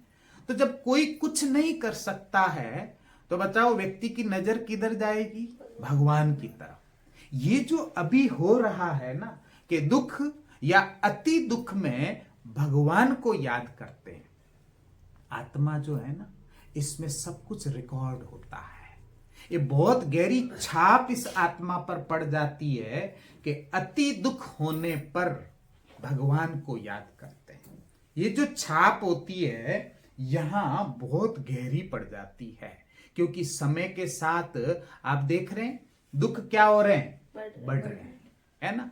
स्ट्रेस है, टेंशन है, डिप्रेशन है, समय के साथ क्या हो रहा है, बढ़ रहा है। लोगों की उम्र कम हो रही है, बीमारियां बढ़ रही है। तो ये सब कुछ जो प्रेशर बढ़ रहा है, दुख बढ़ेंगे, नेचुरल कैलेमिटीज आएगा, वर्ल्ड वॉर होगा। तो ये सारी चीजें जब होंगी, इतने दुखों में सब मनुष्य आत्माएं किसको पुकारेंगी, भगवान को। तो बहुत दुख जब होता है तो भगवान को याद करते हैं। ये बहुत गहरी छाप सभी करोड़ों 800 करोड़ आत्माएं, सबके आत्मा पर ये गहरी छाप, गहरी स्मृति पड़ जाती है। ये दुख में भगवान को याद करते हैं। यहाँ सतयुग में, यहाँ त्रेता में दुख होता ही नहीं। सोच के बताओ जरा, क्या सतयुग और त्रेता में कोई भी भगवान को याद करता होगा? नहीं, जरूरत ही नहीं है। भगवान चाहता है कि मुझे याद करे? नहीं, वो कहता सब सुखी हैं, जरूरत ही नहीं। भगवान की जरूरत कब पड़ती है? जब भगवान की जरूरत पड़ती है तभी याद करें ना। आपके घर में रोज बिजली वाले को, पानी वाले को, प्लम्बर को बुलाते हैं क्या? लेकिन कब बुलाते हैं? जब उसकी जरूरत पड़ती है। तो दुख में भगवान की जरूरत पड़ती है, यहां से दुख की शुरुआत हो जाती है। जैसे दुख की शुरुआत होती है तो भगवान को याद करना ये अपने आप इमर्ज हो जाता है। ऊपर से आके कोई बताता नहीं है कि भगवान वहां रहता है। पता चला कैसे इमर्ज होता है? जैसे आपके घर में आज आपने पूरे दिन में बिजली वाले को याद किया क्या? क्यों नहीं किया? कोई बिजली की खराबी आई नहीं है, आपके पास नंबर भी है, आप उसको जानते भी, उसको नाम भी, शक्ल भी सब पता है। लेकिन सुबह से अभी तक क्या बिजली वाले को आपने शक्ल याद करी, उसका फोन नंबर कुछ किया क्या? नहीं ना। क्यों? होते हुए पता। ऐसे सतयुग त्रेता में अंदर आत्मा में छाप तो होती है, लेकिन जैसे ही दुख पड़ता है तो वो स्मृति जाग जाती है कि भगवान को याद करें। और यहाँ भगवान को याद करना शुरू करते हैं। शुरुआत ही कहां से होती है? सबसे पहले भगवान की, जैसे अपन ने सुना था, सबसे पहला मंदिर कौन सा बनता है? सोमनाथ का शिव मंदिर बनता है। तो भगवान निराकार ज्योति स्वरूप शिव है, उसका वहां से शुरुआत होती है भगवान के कॉन्सेप्ट की ही। लेकिन जैसे भगवान के मंदिर में भी जाते हैं, भगवान से कोई दुख होता है, कोई तकलीफ होती है, तो प्रार्थना याचना करना यहाँ शुरू कर देते हैं। लेकिन कभी कभी होता है ना, अभी भी देखो कई सारे ऐसे दुख होते हैं जो भगवान के पास चले भी जाते हैं, लेकिन तो भी वो खत्म होता है ना ऐसा। तो ऐसा ऐसा वहां भी कुछ कुछ होने लगता है कि मंदिर में जाने के बाद, भगवान को प्रार्थना करने के बाद भी कुछ कर्मों का ऐसा हिसाब रहता है जो दुख मिटता नहीं है। जब वो दुख मिटता नहीं है तो विचार चलता है यहाँ के लोगों का कि ऐसा कैसे। हमारे पूर्वजों को देखो, हमारे पिताजी, हमारे दादाजी, बताओ पूर्वज पिताजी और दादाजी कौन थे? देवी देवता हैं। क्या वो दुखी थे क्या? नहीं ना, वो दुखी नहीं थे। हम दुखी क्यों हो गए? तो अब उस समय कोई कैमरे तो होते नहीं हैं, उनकी मूर्तियां बनाते हैं और उनके सामने कहते हैं आप दुखी नहीं थे, हम क्यों दुखी हो गए? हमारे ये कष्ट, हमारे ये दुख आप दूर कर दो। और होता क्या था, उनका वो कष्ट, वो दुख किन्हीं किन्हीं का दूर हो जाता था। तो वहीं से फिर जो पूर्वज हैं, यानी जो देवी देवताएं हैं, उनकी क्या शुरू हो गई? पूजा शुरू हो गई। आज भी आप देखेंगे ना, हमारे घर में जैसे किसी के पिताजी की अगर मृत्यु हो जाती है तो उनका फोटो लगाते हैं, दादाजी का फोटो लगाते हैं, है ना। श्राद्ध होता है तो उनको कुछ खिलाते हैं, कई तो रोज माला पहनाते, अगरबत्ती भी करते हैं। क्यों? पता है क्यों? क्योंकि हमको जो ये शरीर मिलता है, ये माता और पिता से मिलता है। भले वो दुनिया छोड़ चले गए, शरीर छोड़ दिया, लेकिन हमेशा ये ध्यान रखा करें कि पूर्वजों से एक एनर्जी का जो फ्लो है, बहुत सूक्ष्म विज्ञान है ये, एनर्जी का जो फ्लो है वो सदा चलता आता है। हम, हमारे पिताजी, उनके पिताजी, उनके पिताजी, तो ऐसे कि एनर्जी का फ्लो चलता है। और कोई भी आत्मा, जैसे हमारे जो पूर्वज है, पिताजी दादाजी, जब वो शरीर छोड़ देते हैं तो आत्मा शरीर छोड़ने के बाद कुछ और शक्ति ले लेती है ना। जैसे पितृ की पूजा करते नहीं करते हैं, तो वो शक्तिशाली हो जाती है और उनके पावर में, उनके ताकत में कुछ ऐसे काम हो जाते हैं जो वो हमारे लिए कर सकती है। तो जैसे ही हम अपना कनेक्शन उनसे जोड़ते हैं, यानी कोई विघ्न आ जाता, समस्या आ जाती है और हम उनको कह देते हैं, और अगर वो उनकी रेंज में आता है, वो कर सकते हैं, तो वो विघ्न और समस्या क्या कर देते हैं, खत्म कर देते हैं। तो ऐसे हमारे पूर्वजों की पूजा की भारत में विशेष प्रथा है। शुरुआत कहां से हुई? यहां से द्वापर शुरू हुआ, यहां से, और अभी तक भी हम ऐसा करते हैं। हमारे पूर्वजों को याद करते हैं, उनकी पूजा करते हैं, उनका रिगार्ड, उनका रेस्पेक्ट करते हैं। आज भी अगर देखेंगे ना, तो घर में कोई बूढ़े बुजुर्ग होंगे, ज्यादा पता नहीं चलता होगा, लेकिन फिर भी किसी की सगाई हो रही, किसी की शादी होती है, तो पहले उनको सूचना देते हैं कि यहां सगाई करी, रिगार्ड है। करेंगे वो कुछ नहीं, डिसीजन हमारे हाथ में है, वो नहीं लेने वाले हैं, लेकिन रेस्पेक्ट के लिए उनको जरूर हम इंफॉर्मेशन, सूचना देते हैं। इसी प्रकार से अगर किसी ने शरीर छोड़ दिया, पिताजी नहीं भी हैं, शादी का कार्ड छपता है, तो पहला किनको देते हैं? उनको, उनका रेस्पेक्ट, उनका रिगार्ड करते हैं। लेकिन सोचने की बात है कि हमारे जितने भी पूर्वज हैं, क्या रिगार्ड तो सभी का करना चाहिए ना। तो हमको, हमारे पिताजी का तो फोटो है, दादाजी का भी फोटो है, लेकिन उनके पिताजी का तो फोटो ही नहीं है। सोच के देखें, हम यहाँ खड़े हैं, हमारे पिताजी हमसे थोड़ा पहले खड़े थे, उनके पिताजी थोड़ा पहले खड़े हैं, उनके पिताजी और पहले और पहले और पहले, तो उनके पिताजी पिताजी पिताजी ऐसे चले आए ना। तो इस तरह से यहां से हम देखें तो जितने भी पूर्वज हैं, बताओ सारे पूर्वज कितने समय में है? 5000 साल। तो अगर हम घर में शादी का कार्ड या कोई शुभ कार्य होता है, तो केवल हमारे पिताजी को ही याद करेंगे या दादाजी को भी करते हैं, उनका फोटो लगा है तो उनको भी करते हैं ना। लेकिन उनके पिताजी का तो फोटो ही नहीं है, उनके पिताजी का भी उनके पिताजी का फोटो नहीं है।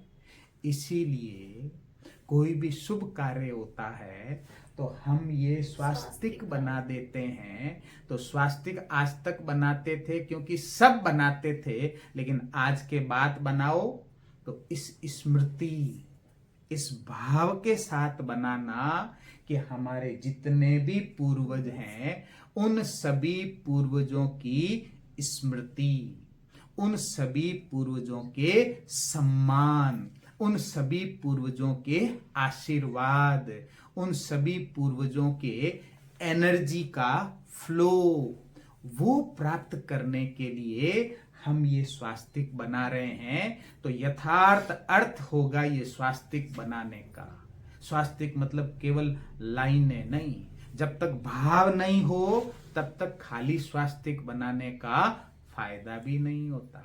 ठीक बात है ना? पता चला सभी को स्वास्तिक क्यों बनाते हैं। अब आप देखेंगे, आप जितने भी यहां बैठे हैं ना, सब अपने नाम के साथ एक सरनेम लगाते हैं।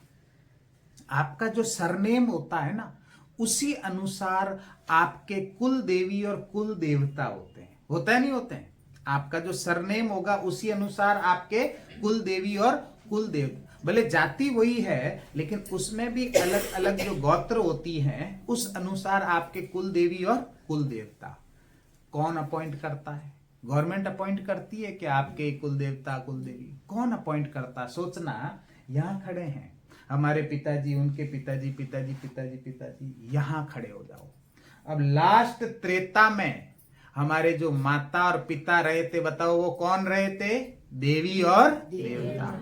वही हमारे कुल के देवी और कुल के देवता कहलाते हैं। यानी कौन है वो? पूर्वज है, लेकिन निर्विकारी है। इसलिए हम हमारे कुल के देवी और देवताओं को याद करते हैं, क्योंकि वो कैसे थे? निर्विकारी थे। समझ आ रही बात?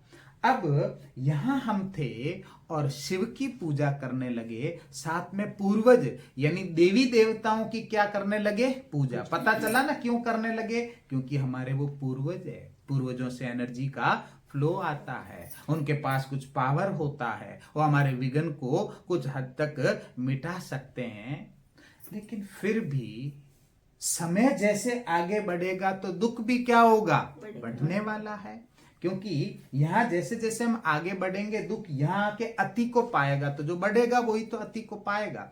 तो फिर क्या हुआ, जैसे भगवान शिव है उनको याद कर लिया, जो देवी देवता है उनको भी याद कर लिया, लेकिन कुछ ऐसे तकलीफें, कष्ट, विघ्न, समस्याएं हैं फिर भी है।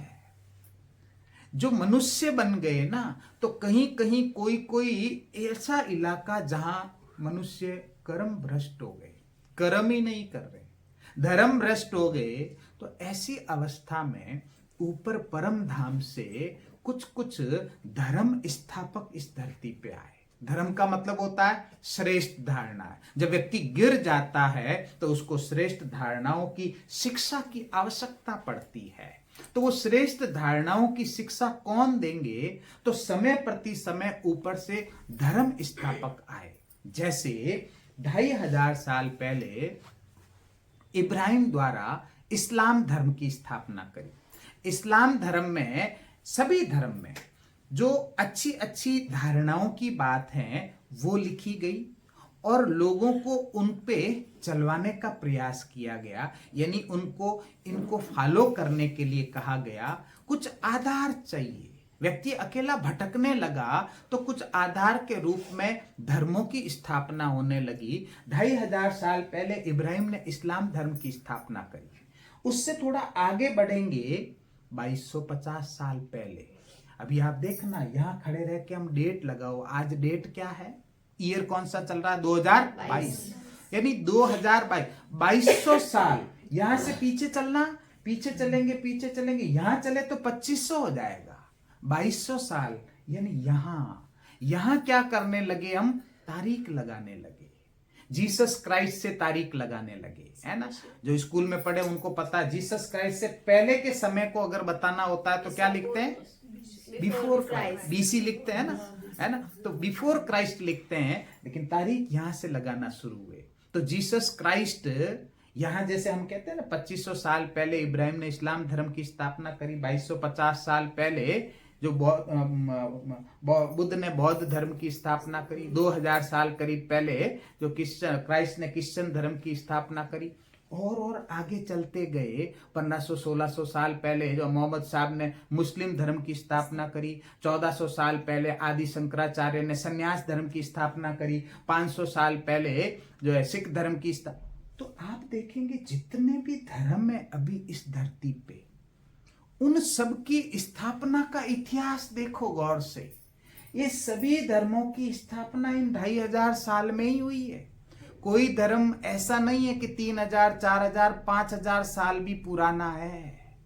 तो सोचने की बात है, धर्म कब से आए, धर्म यहां से आए। उसके पहले कौन सा धर्म था, एक ही, आदि सनातन देवी देवता धर्म, और कोई धर्म नहीं था। इतने धर्मों की अलग अलग पूरी दुनिया में क्यों आवश्यकता पड़ी, क्योंकि व्यक्ति जो है वो धर्म भ्रष्ट, कर्म भ्रष्ट होने लगा, तो इतने सारे अलग अलग धर्मों की स्थापना की आवश्यकता। यहां तो नहीं पड़ी कोई एक्स्ट्रा धर्म की, यहां क्यों, यहां इसीलिए इन धर्मों की स्थापना की आवश्यकता पड़ी। यहां पे आप देखेंगे कि ये जो समय चल रहा है इसमें जो स्वास्तिक भी बनाते हैं ना, तो इस स्वास्तिक का भी कुछ, ये डंडा है ना, इसका अर्थ है, ये डंडा कैसे, ऐसे, एक इसका प्रतीक है, पता है ऐसे क्या देते हैं, आशीर्वाद। भगवान का ये आशीर्वाद वैसे तो सदा रहता है, लेकिन समय वो परिवर्तित होता है, तो सब कुछ परिवर्तित होता है, तो ये हम संपूर्ण होते हैं।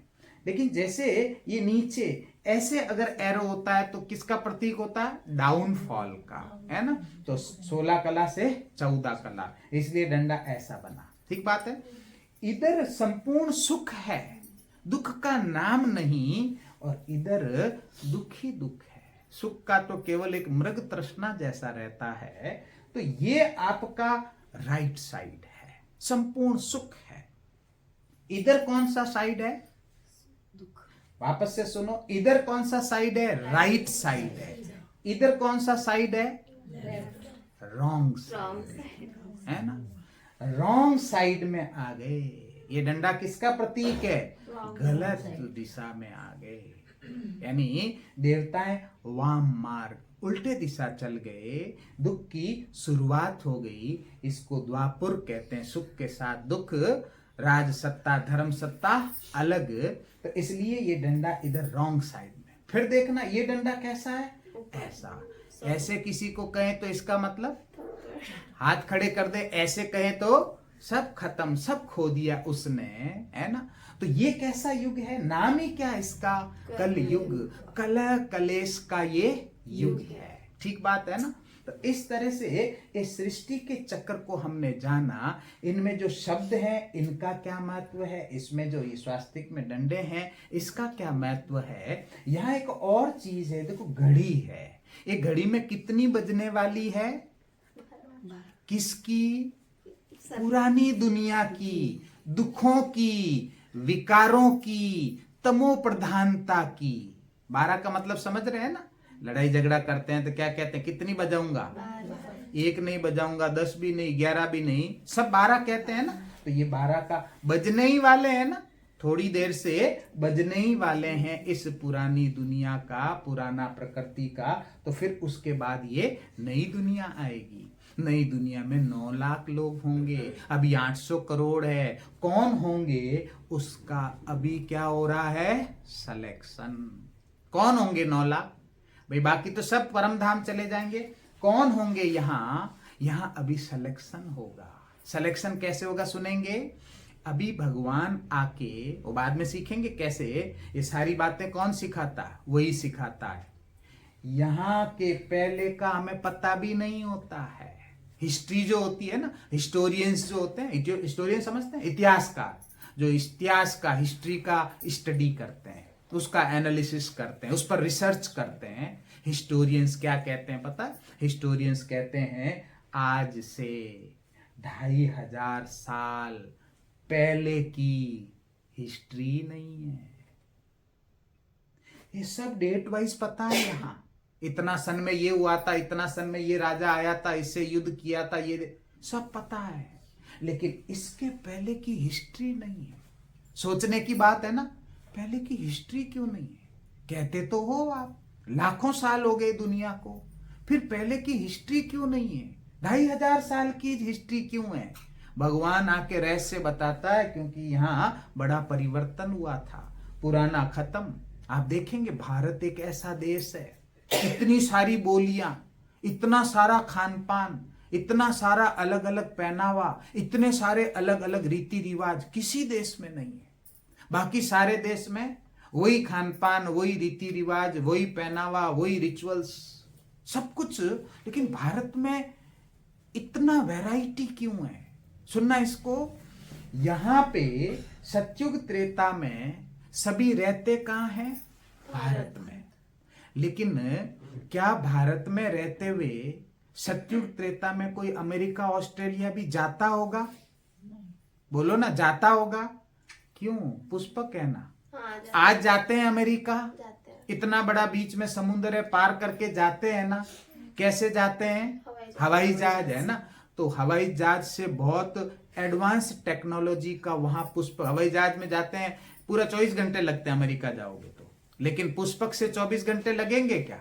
पुष्पक का स्पीड बहुत तेज होता है, सबसे सेफ और स्पीड में बहुत तेज।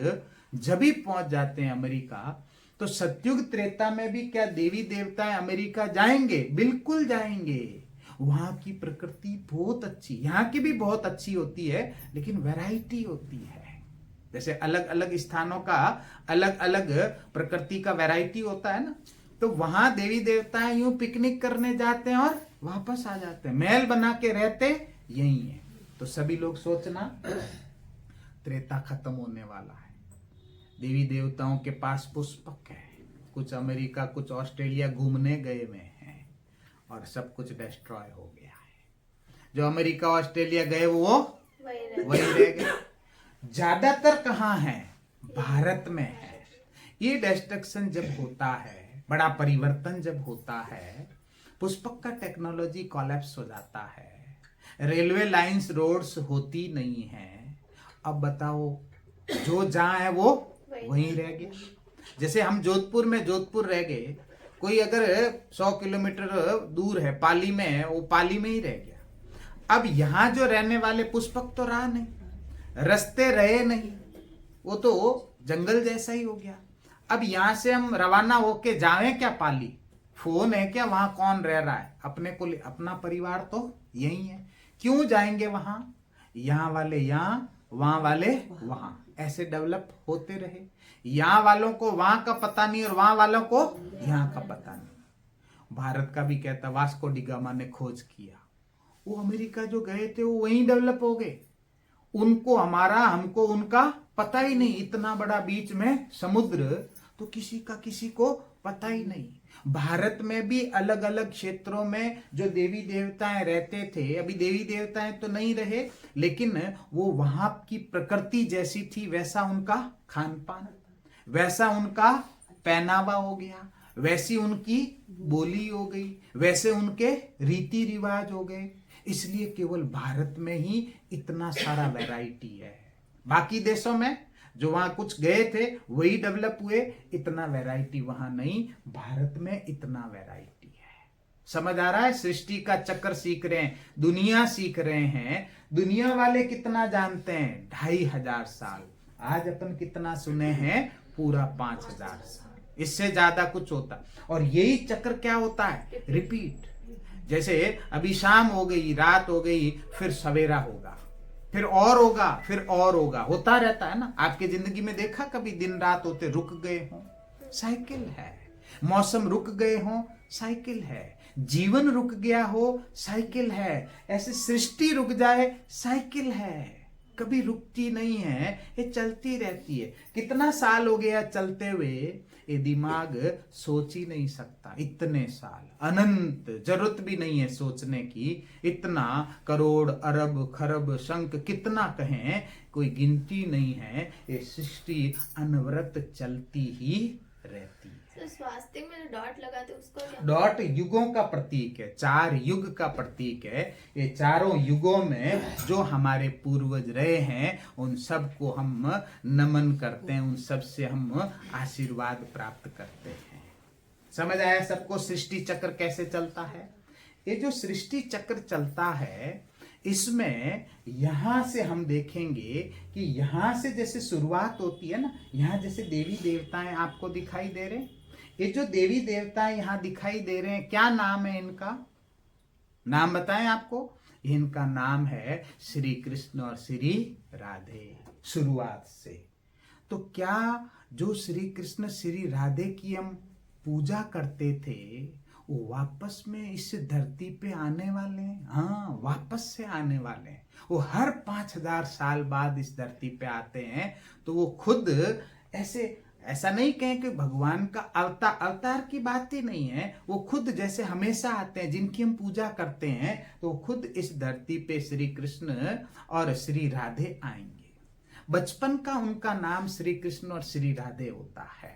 जैसे ये विनाश जब होने वाला होगा ना लास्ट में, तो श्री कृष्ण का जन्म हो जाता है। जैसे सीरियल में भी क्या दिखाते हैं, श्री कृष्ण का जन्म होता है तो बहुत पानी पानी हो जाता है, इतना पानी पानी हो जाता है, देखा है ना सभी ने। अंतिम जो होगा ना विनाश का सीन, उसमें सब धरती पानी पानी हो जाएगी। लास्ट में क्या, देखो दिवाली की सफाई करते हैं, इस सामान को इधर रख दो, इसे झाड़ू निकाल, फिर क्या कर, धुलाई। अंत क्या है? तो प्रकृति सब धरती की धुलाई करेंगी। उस समय श्री कृष्ण का जन्म हो जाएगा। लेकिन श्री कृष्ण के जन्म होने से सतयुग की शुरुआत नहीं मानी जाती है। सतयुग की शुरुआत जो मानी जाएगी, डेट लगाएंगे, पहला दिन, पहला महीना, पहला वर्ष, वो कब से शुरू होगा? अभी नहीं, अभी जो डेट लगाते हैं वो कौन सा है?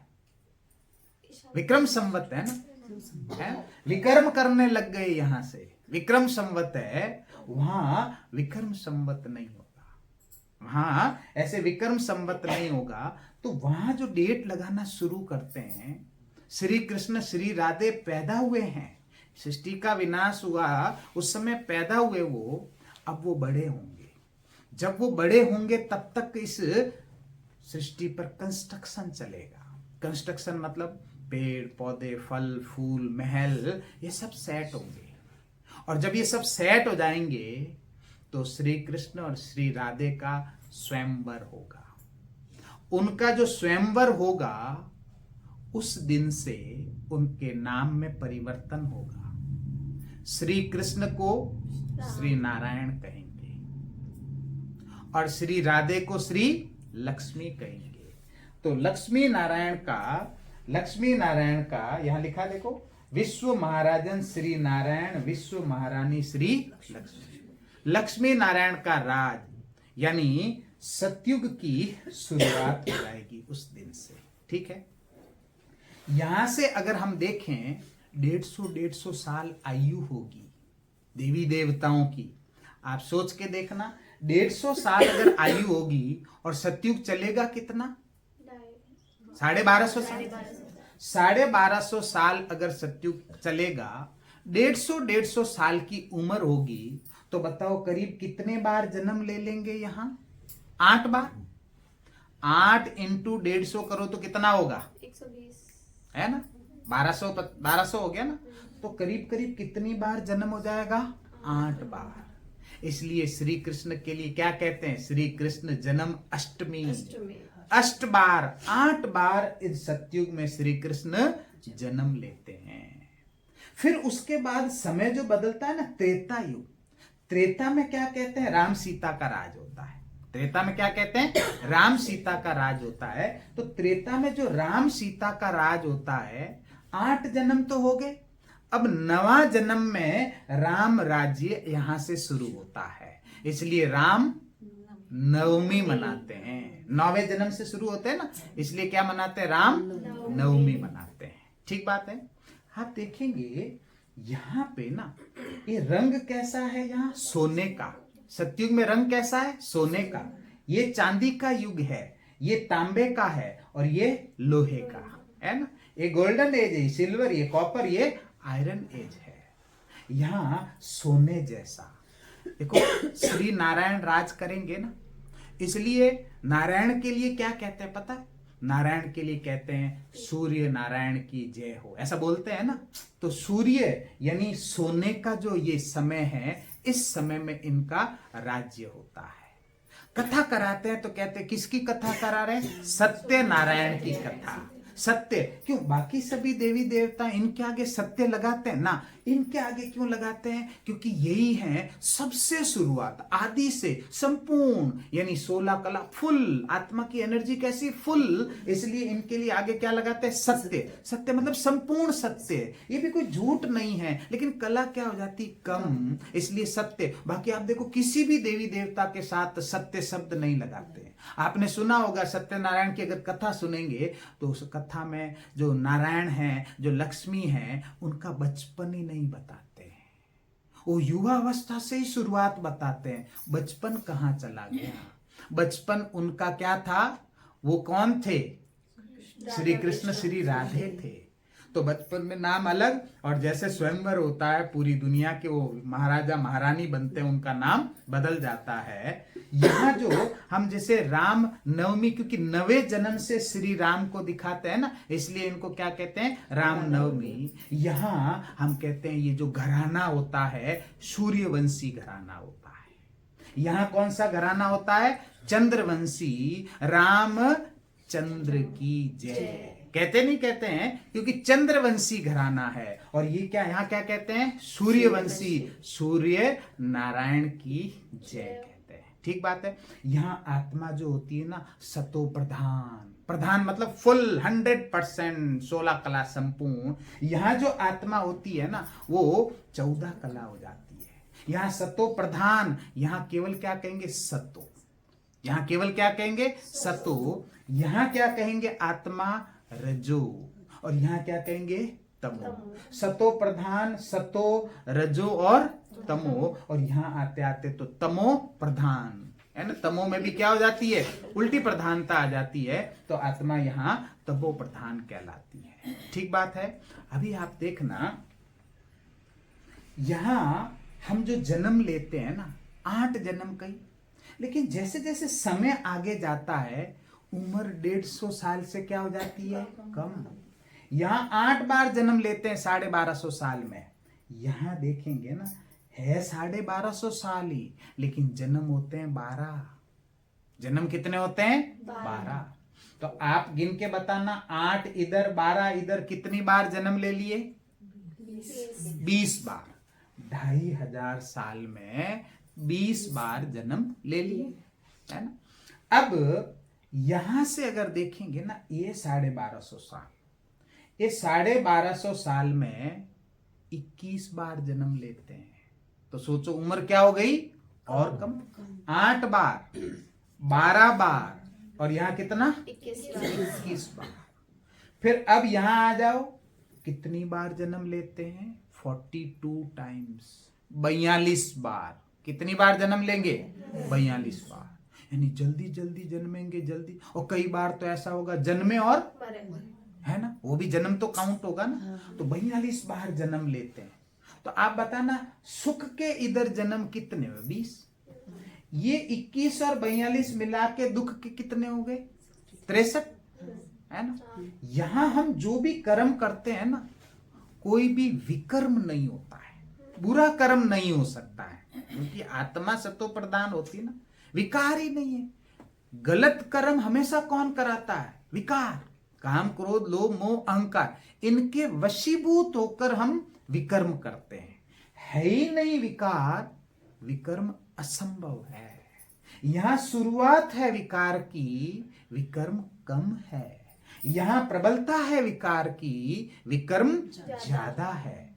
63 जन्म विकर्म करते हैं, 20 जन्म ये क्या करते हैं? ना क्या सत्कर्म करोगे? वहां कोई दुखी को सुखी कर दोगे? सब सुखी है। भूखे को खाना खिला दोगे? सबको संपन्नता है। वहां कोई कमी है ही नहीं जो किसी को वहां आप दान पुण्य करके और कुछ सुकर्म कर सकते हैं। यहां कर्म होते हैं, लेकिन कैसे? अकर्म, न सुकर्म न विकर्म। यहां कैसे कर्म होते हैं? अकर्म। ठीक बात है। तो यहां अकर्म और यहां विकर्म। तो यहां 20 हो गए, 63 हो गए, टोटल करना 83। लास्ट ये संगम पर एक हमारा जन्म 84।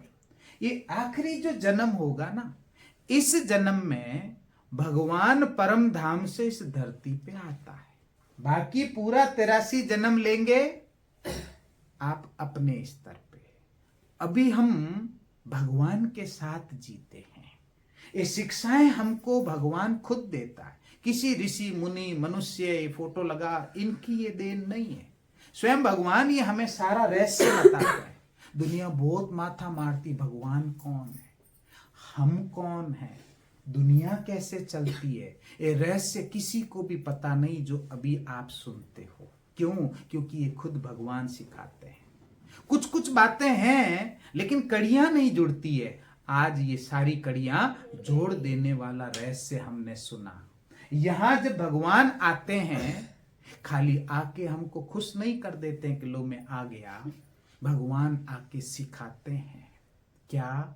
कि तुम क्यों इतने दुखी हो गए और कैसे इस सुख की दुनिया में तुम्हारी एंट्री हो सकती है। कौन एलिजिबल होंगे यहां जाने के लिए?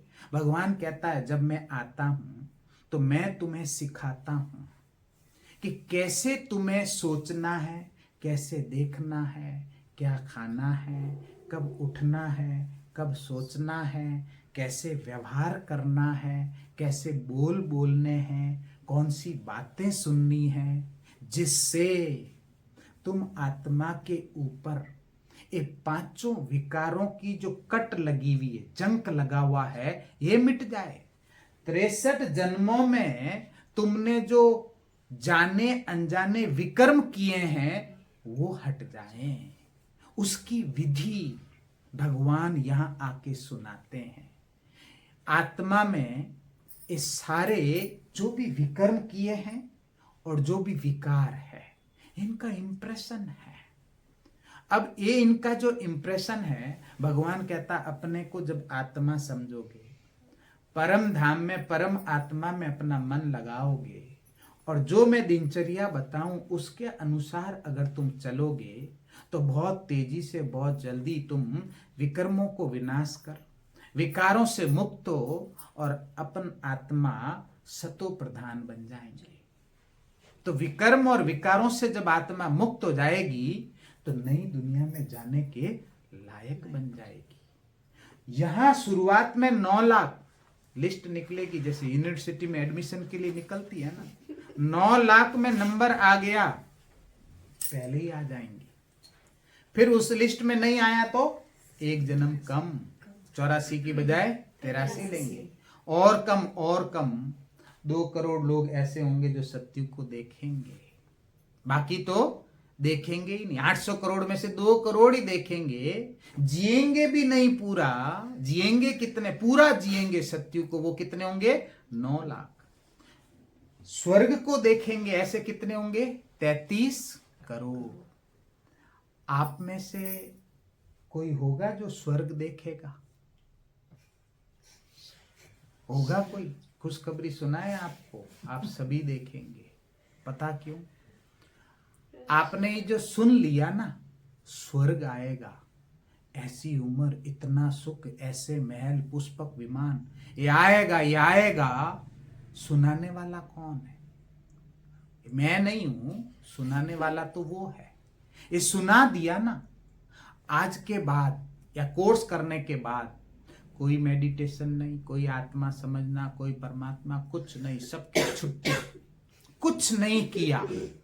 यहां आओगे क्या? यहां तो नहीं ना, यहां आ जाए ना।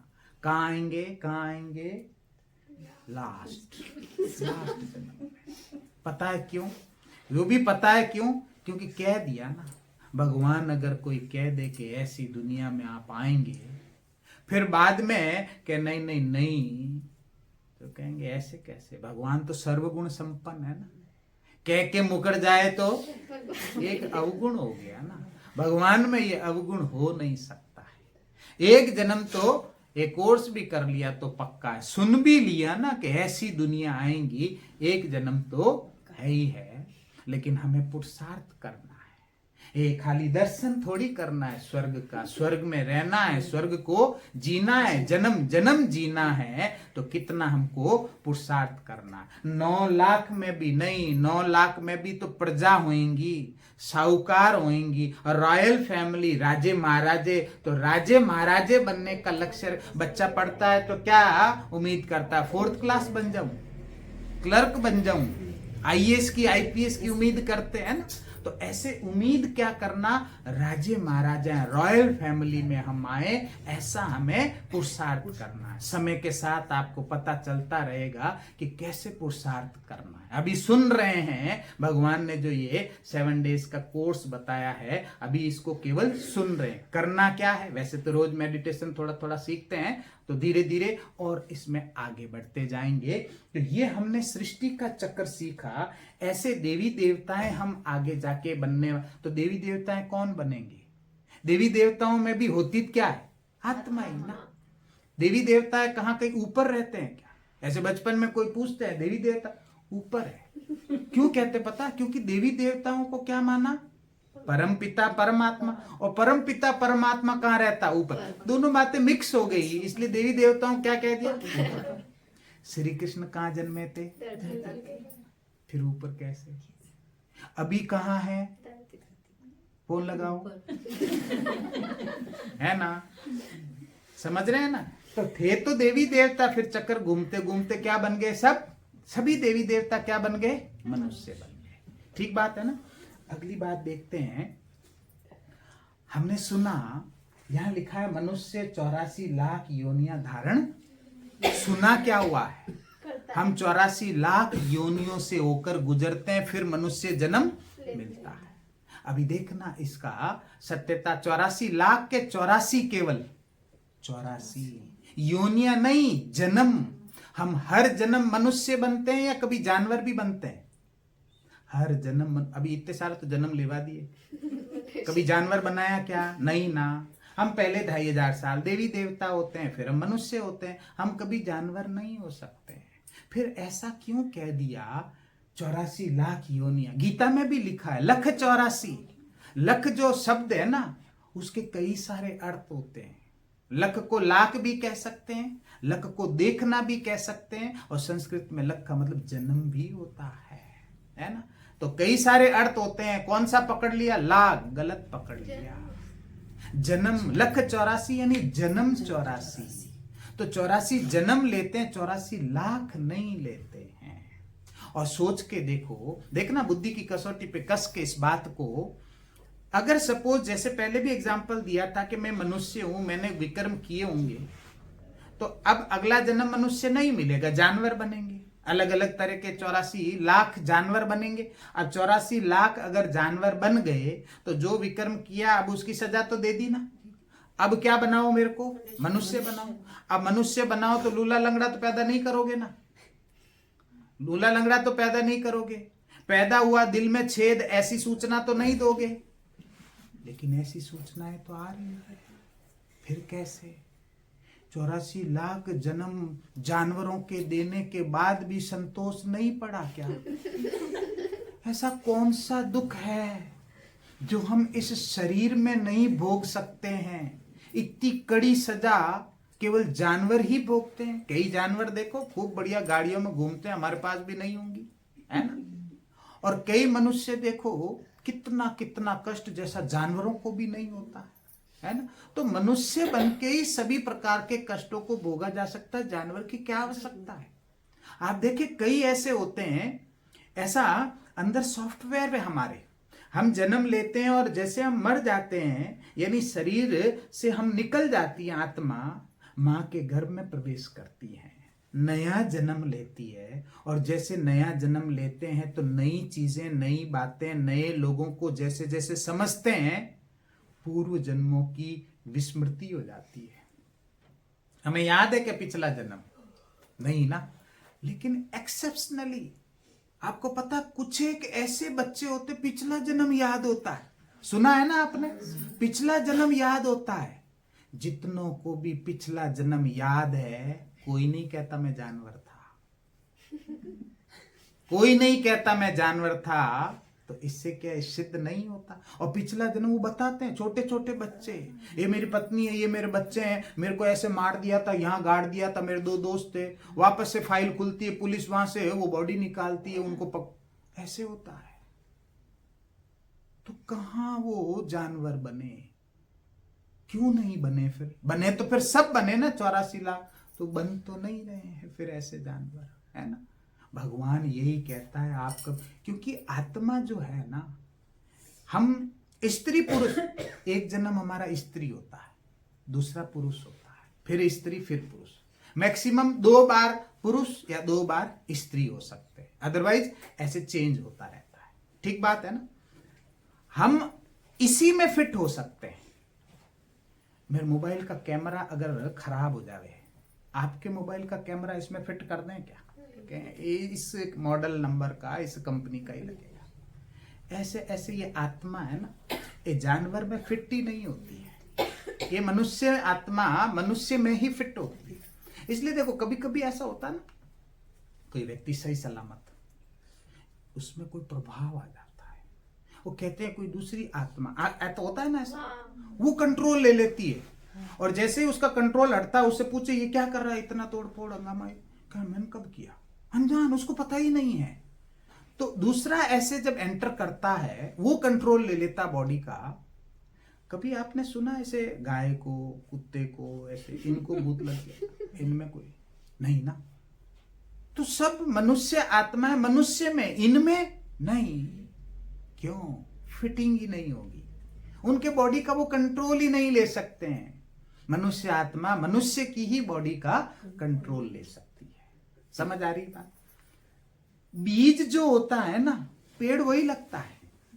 आम का अगर बीज बोओगे, उस पे नीम थोड़ी उग सकता है। सूचना, इंफॉर्मेशन, कैसा बॉडी, ये किस में होता है? ये आत्मा में। बीज में होता है ना, तना कैसा, जो डालियां कैसी, फूल कैसा, फल कैसा, सारा सॉफ्टवेयर कहाँ है? वो है ना। तो ऐसे हम कभी भी, मनुष्य जो है वो ऐसे जानवर नहीं बनते हैं। मनुष्य जो होते हैं वो ऐसे मनुष्य ही बनते हैं। तो जानवर कौन? 84 लाख की उनका अलग, उनमें भी आत्मा होती है, उनका डिपार्टमेंट अलग, हमारा डिपार्टमेंट अलग। ठीक बात है। तो 84 लाख की बात नहीं, 84 जन्म की बात है।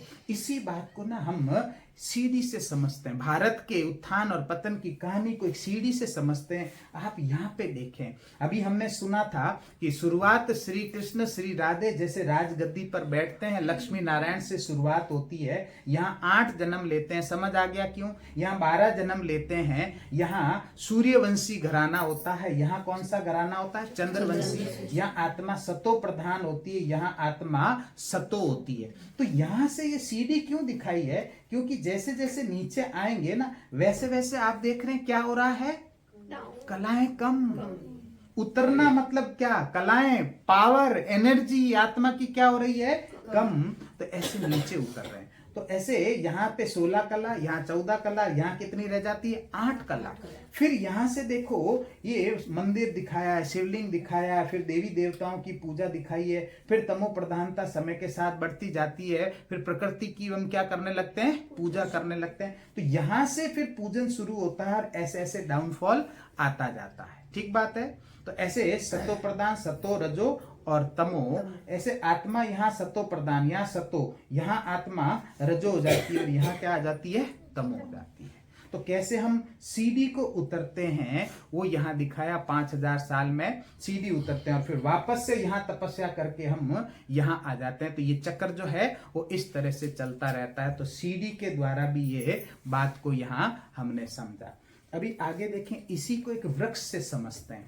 हम यहाँ जैसे नीचे बैठ के तपस्या करते हैं जड़ों में, फिर यहाँ से सृष्टि की शुरुआत होती है। सृष्टि की जब शुरुआत, किसी भी पेड़ की शुरुआत होती है, कल्प वृक्ष है ये कल्प वृक्ष की जो शुरुआत होती है, तो शुरुआत में कोई भी पेड़ होता, पौधा होता, तना कितना होता उसका?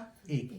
यहाँ पे एक दिखाया, सतयुग और त्रेता। ये पूरा आधा पेड़ अगर देखेंगे ना, सतयुग और त्रेता, यहाँ एक मत, किसी के संस्कार में, किसी के मतों में टक्कर नहीं होती है। यहाँ एक ही धर्म होता है, यहाँ एक ही राज्य होता है, यहाँ एक ही भाषा होती है, यहाँ राज सत्ता, धर्म सत्ता एक। तो एकता का प्रतीक एक तना, सतयुग और त्रेता।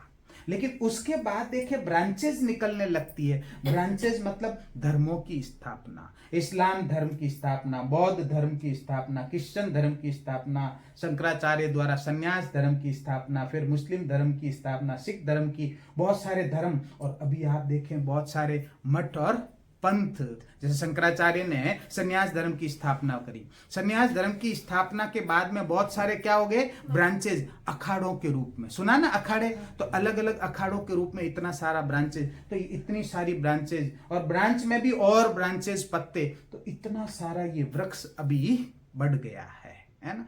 फिर वापस से क्या होगा? वापस से ऐसे ये साइकिल चलेगा। तो कल्प वृक्ष से ही इस सृष्टि को जो है, सृष्टि के चक्र को जो है वो समझाया गया है। ठीक बात है।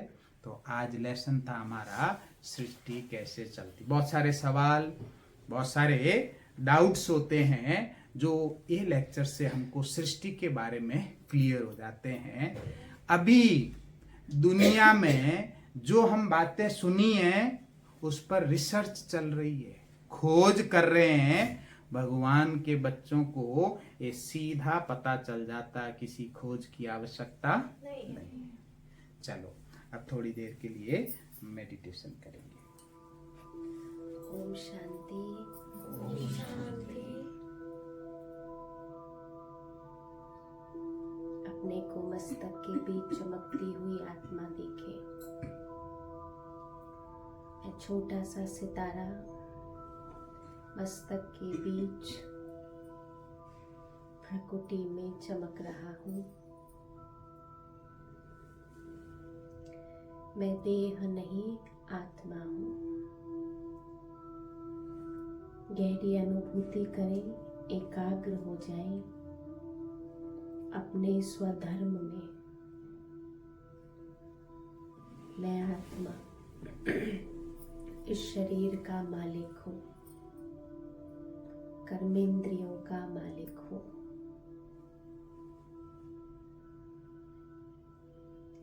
मस्तक के बीच एक सितारे की समान चमक रहा हूँ। ऊपर परम धाम में निराकारी शिव परमात्मा है और मैं आत्मा यहाँ साकार लोक में। अनुभव करें ऊपर उस सुनहरे लाल प्रकाश की दुनिया जिसे ब्रह्मलोक, परलोक, मुक्ति धाम, परम धाम कहते हैं। उसके बीच बैठे शिव बाबा जो कि मुझ आत्मा के समान ही एक सितारे हैं, वहाँ परम धाम से नीचे की ओर मुझ आत्मा पर शिव बाबा की किरणें आ रही है। बुद्धि से देखें इस दृश्य को कि मैं आत्मा परमात्मा की शक्तियों की छत्र छाया के नीचे हूँ। ये दृश्य बनाए कि सर के ऊपर फवारे की तरह परमात्मा की शक्तियों का फाउंटेन मुझ पर पड़ रहा है। किरणों की बरसात हो रही है, हम सब पर हो रही है। सभी के सर के ऊपर परमात्मा शक्तियों की बरसात हो रही है। हम सभी आत्माएं अपने पिता शिव बाबा की छत्र छाया के नीचे बैठे हैं और ये परमात्मा शक्तियां और किरणें मुझ में समाकर चारों ओर फैल रही है। इस दृश्य को देखें, एकाग्र होकर देखें। परमधाम से नीचे आती हुई परमात्मा शक्तियां मुझ में समा रही है। मस्तिष्क में, चेहरे पर और नीचे पूरे शरीर में फैल जाती है।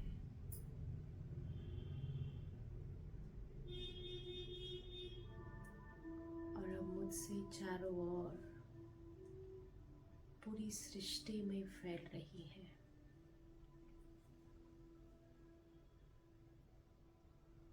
ये कितनी सुंदर बात है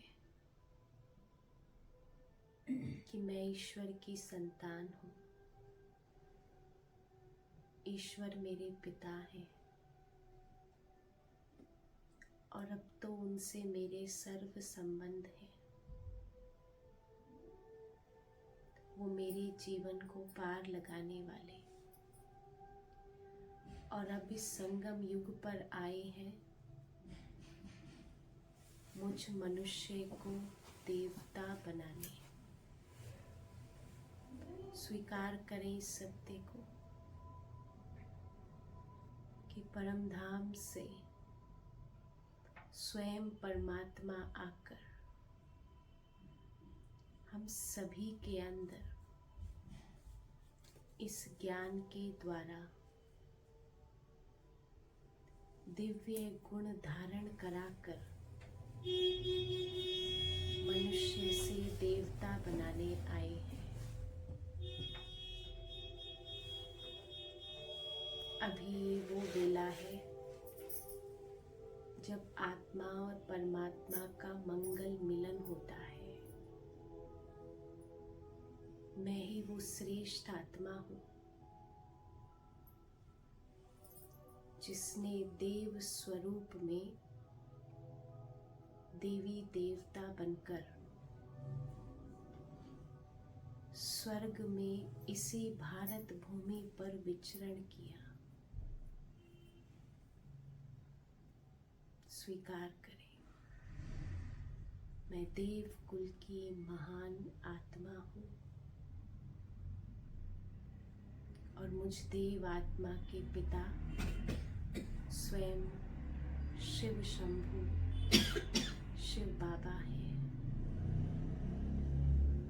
इस भारत की भूमि पर मेरा जन्म ये मेरा सौभाग्य है। देवी देवताओं की ये भूमि है। लक्ष्मी नारायण राम सीता की ये भूमि है। परमात्मा अभी संगम युग पर भी इसी भारत देश में आते हैं। ये मेरा सौभाग्य है जो इस धरती पर मेरा जन्म हुआ और अब फिर से 2500 वर्ष आने वाले 2 युग भी मेरा जन्म इसी भारत में होगा। ये देवताओं की भूमि,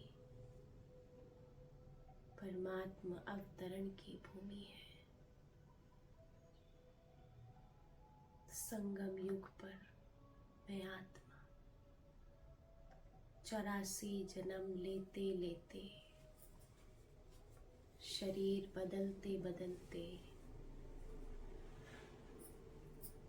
कलयुग अंत में आ पहुंची। मैं कितनी साफ और सतो प्रधान परम धाम से आई थी। मैं फुल थी, पवित्र थी,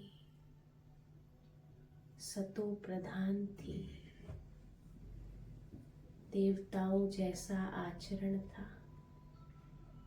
मेरी दृष्टि, बोल, व्यवहार, संबंध सब पवित्र था। मैं सुख की दुनिया में थी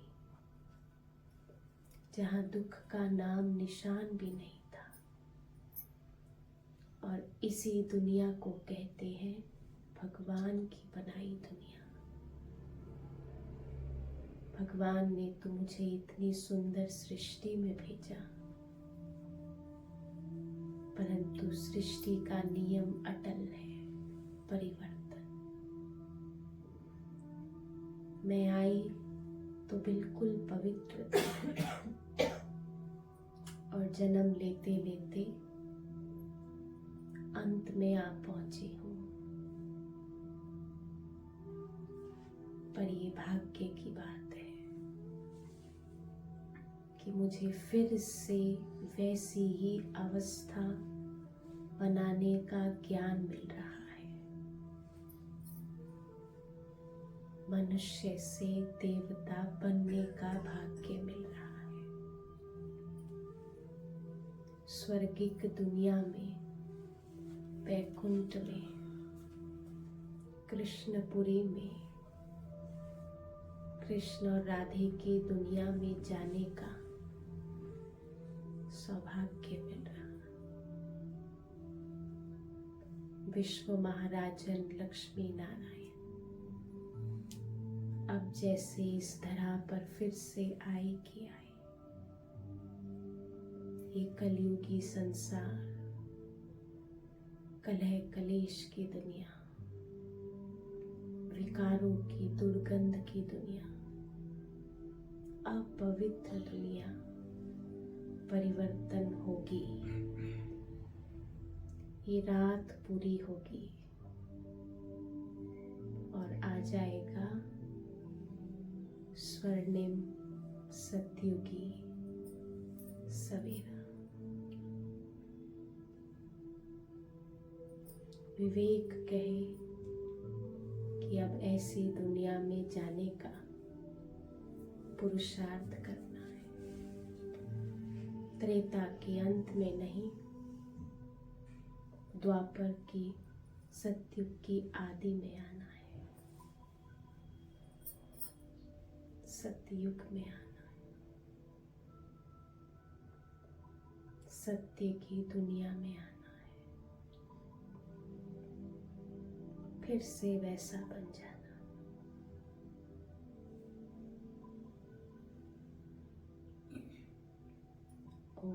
शांति।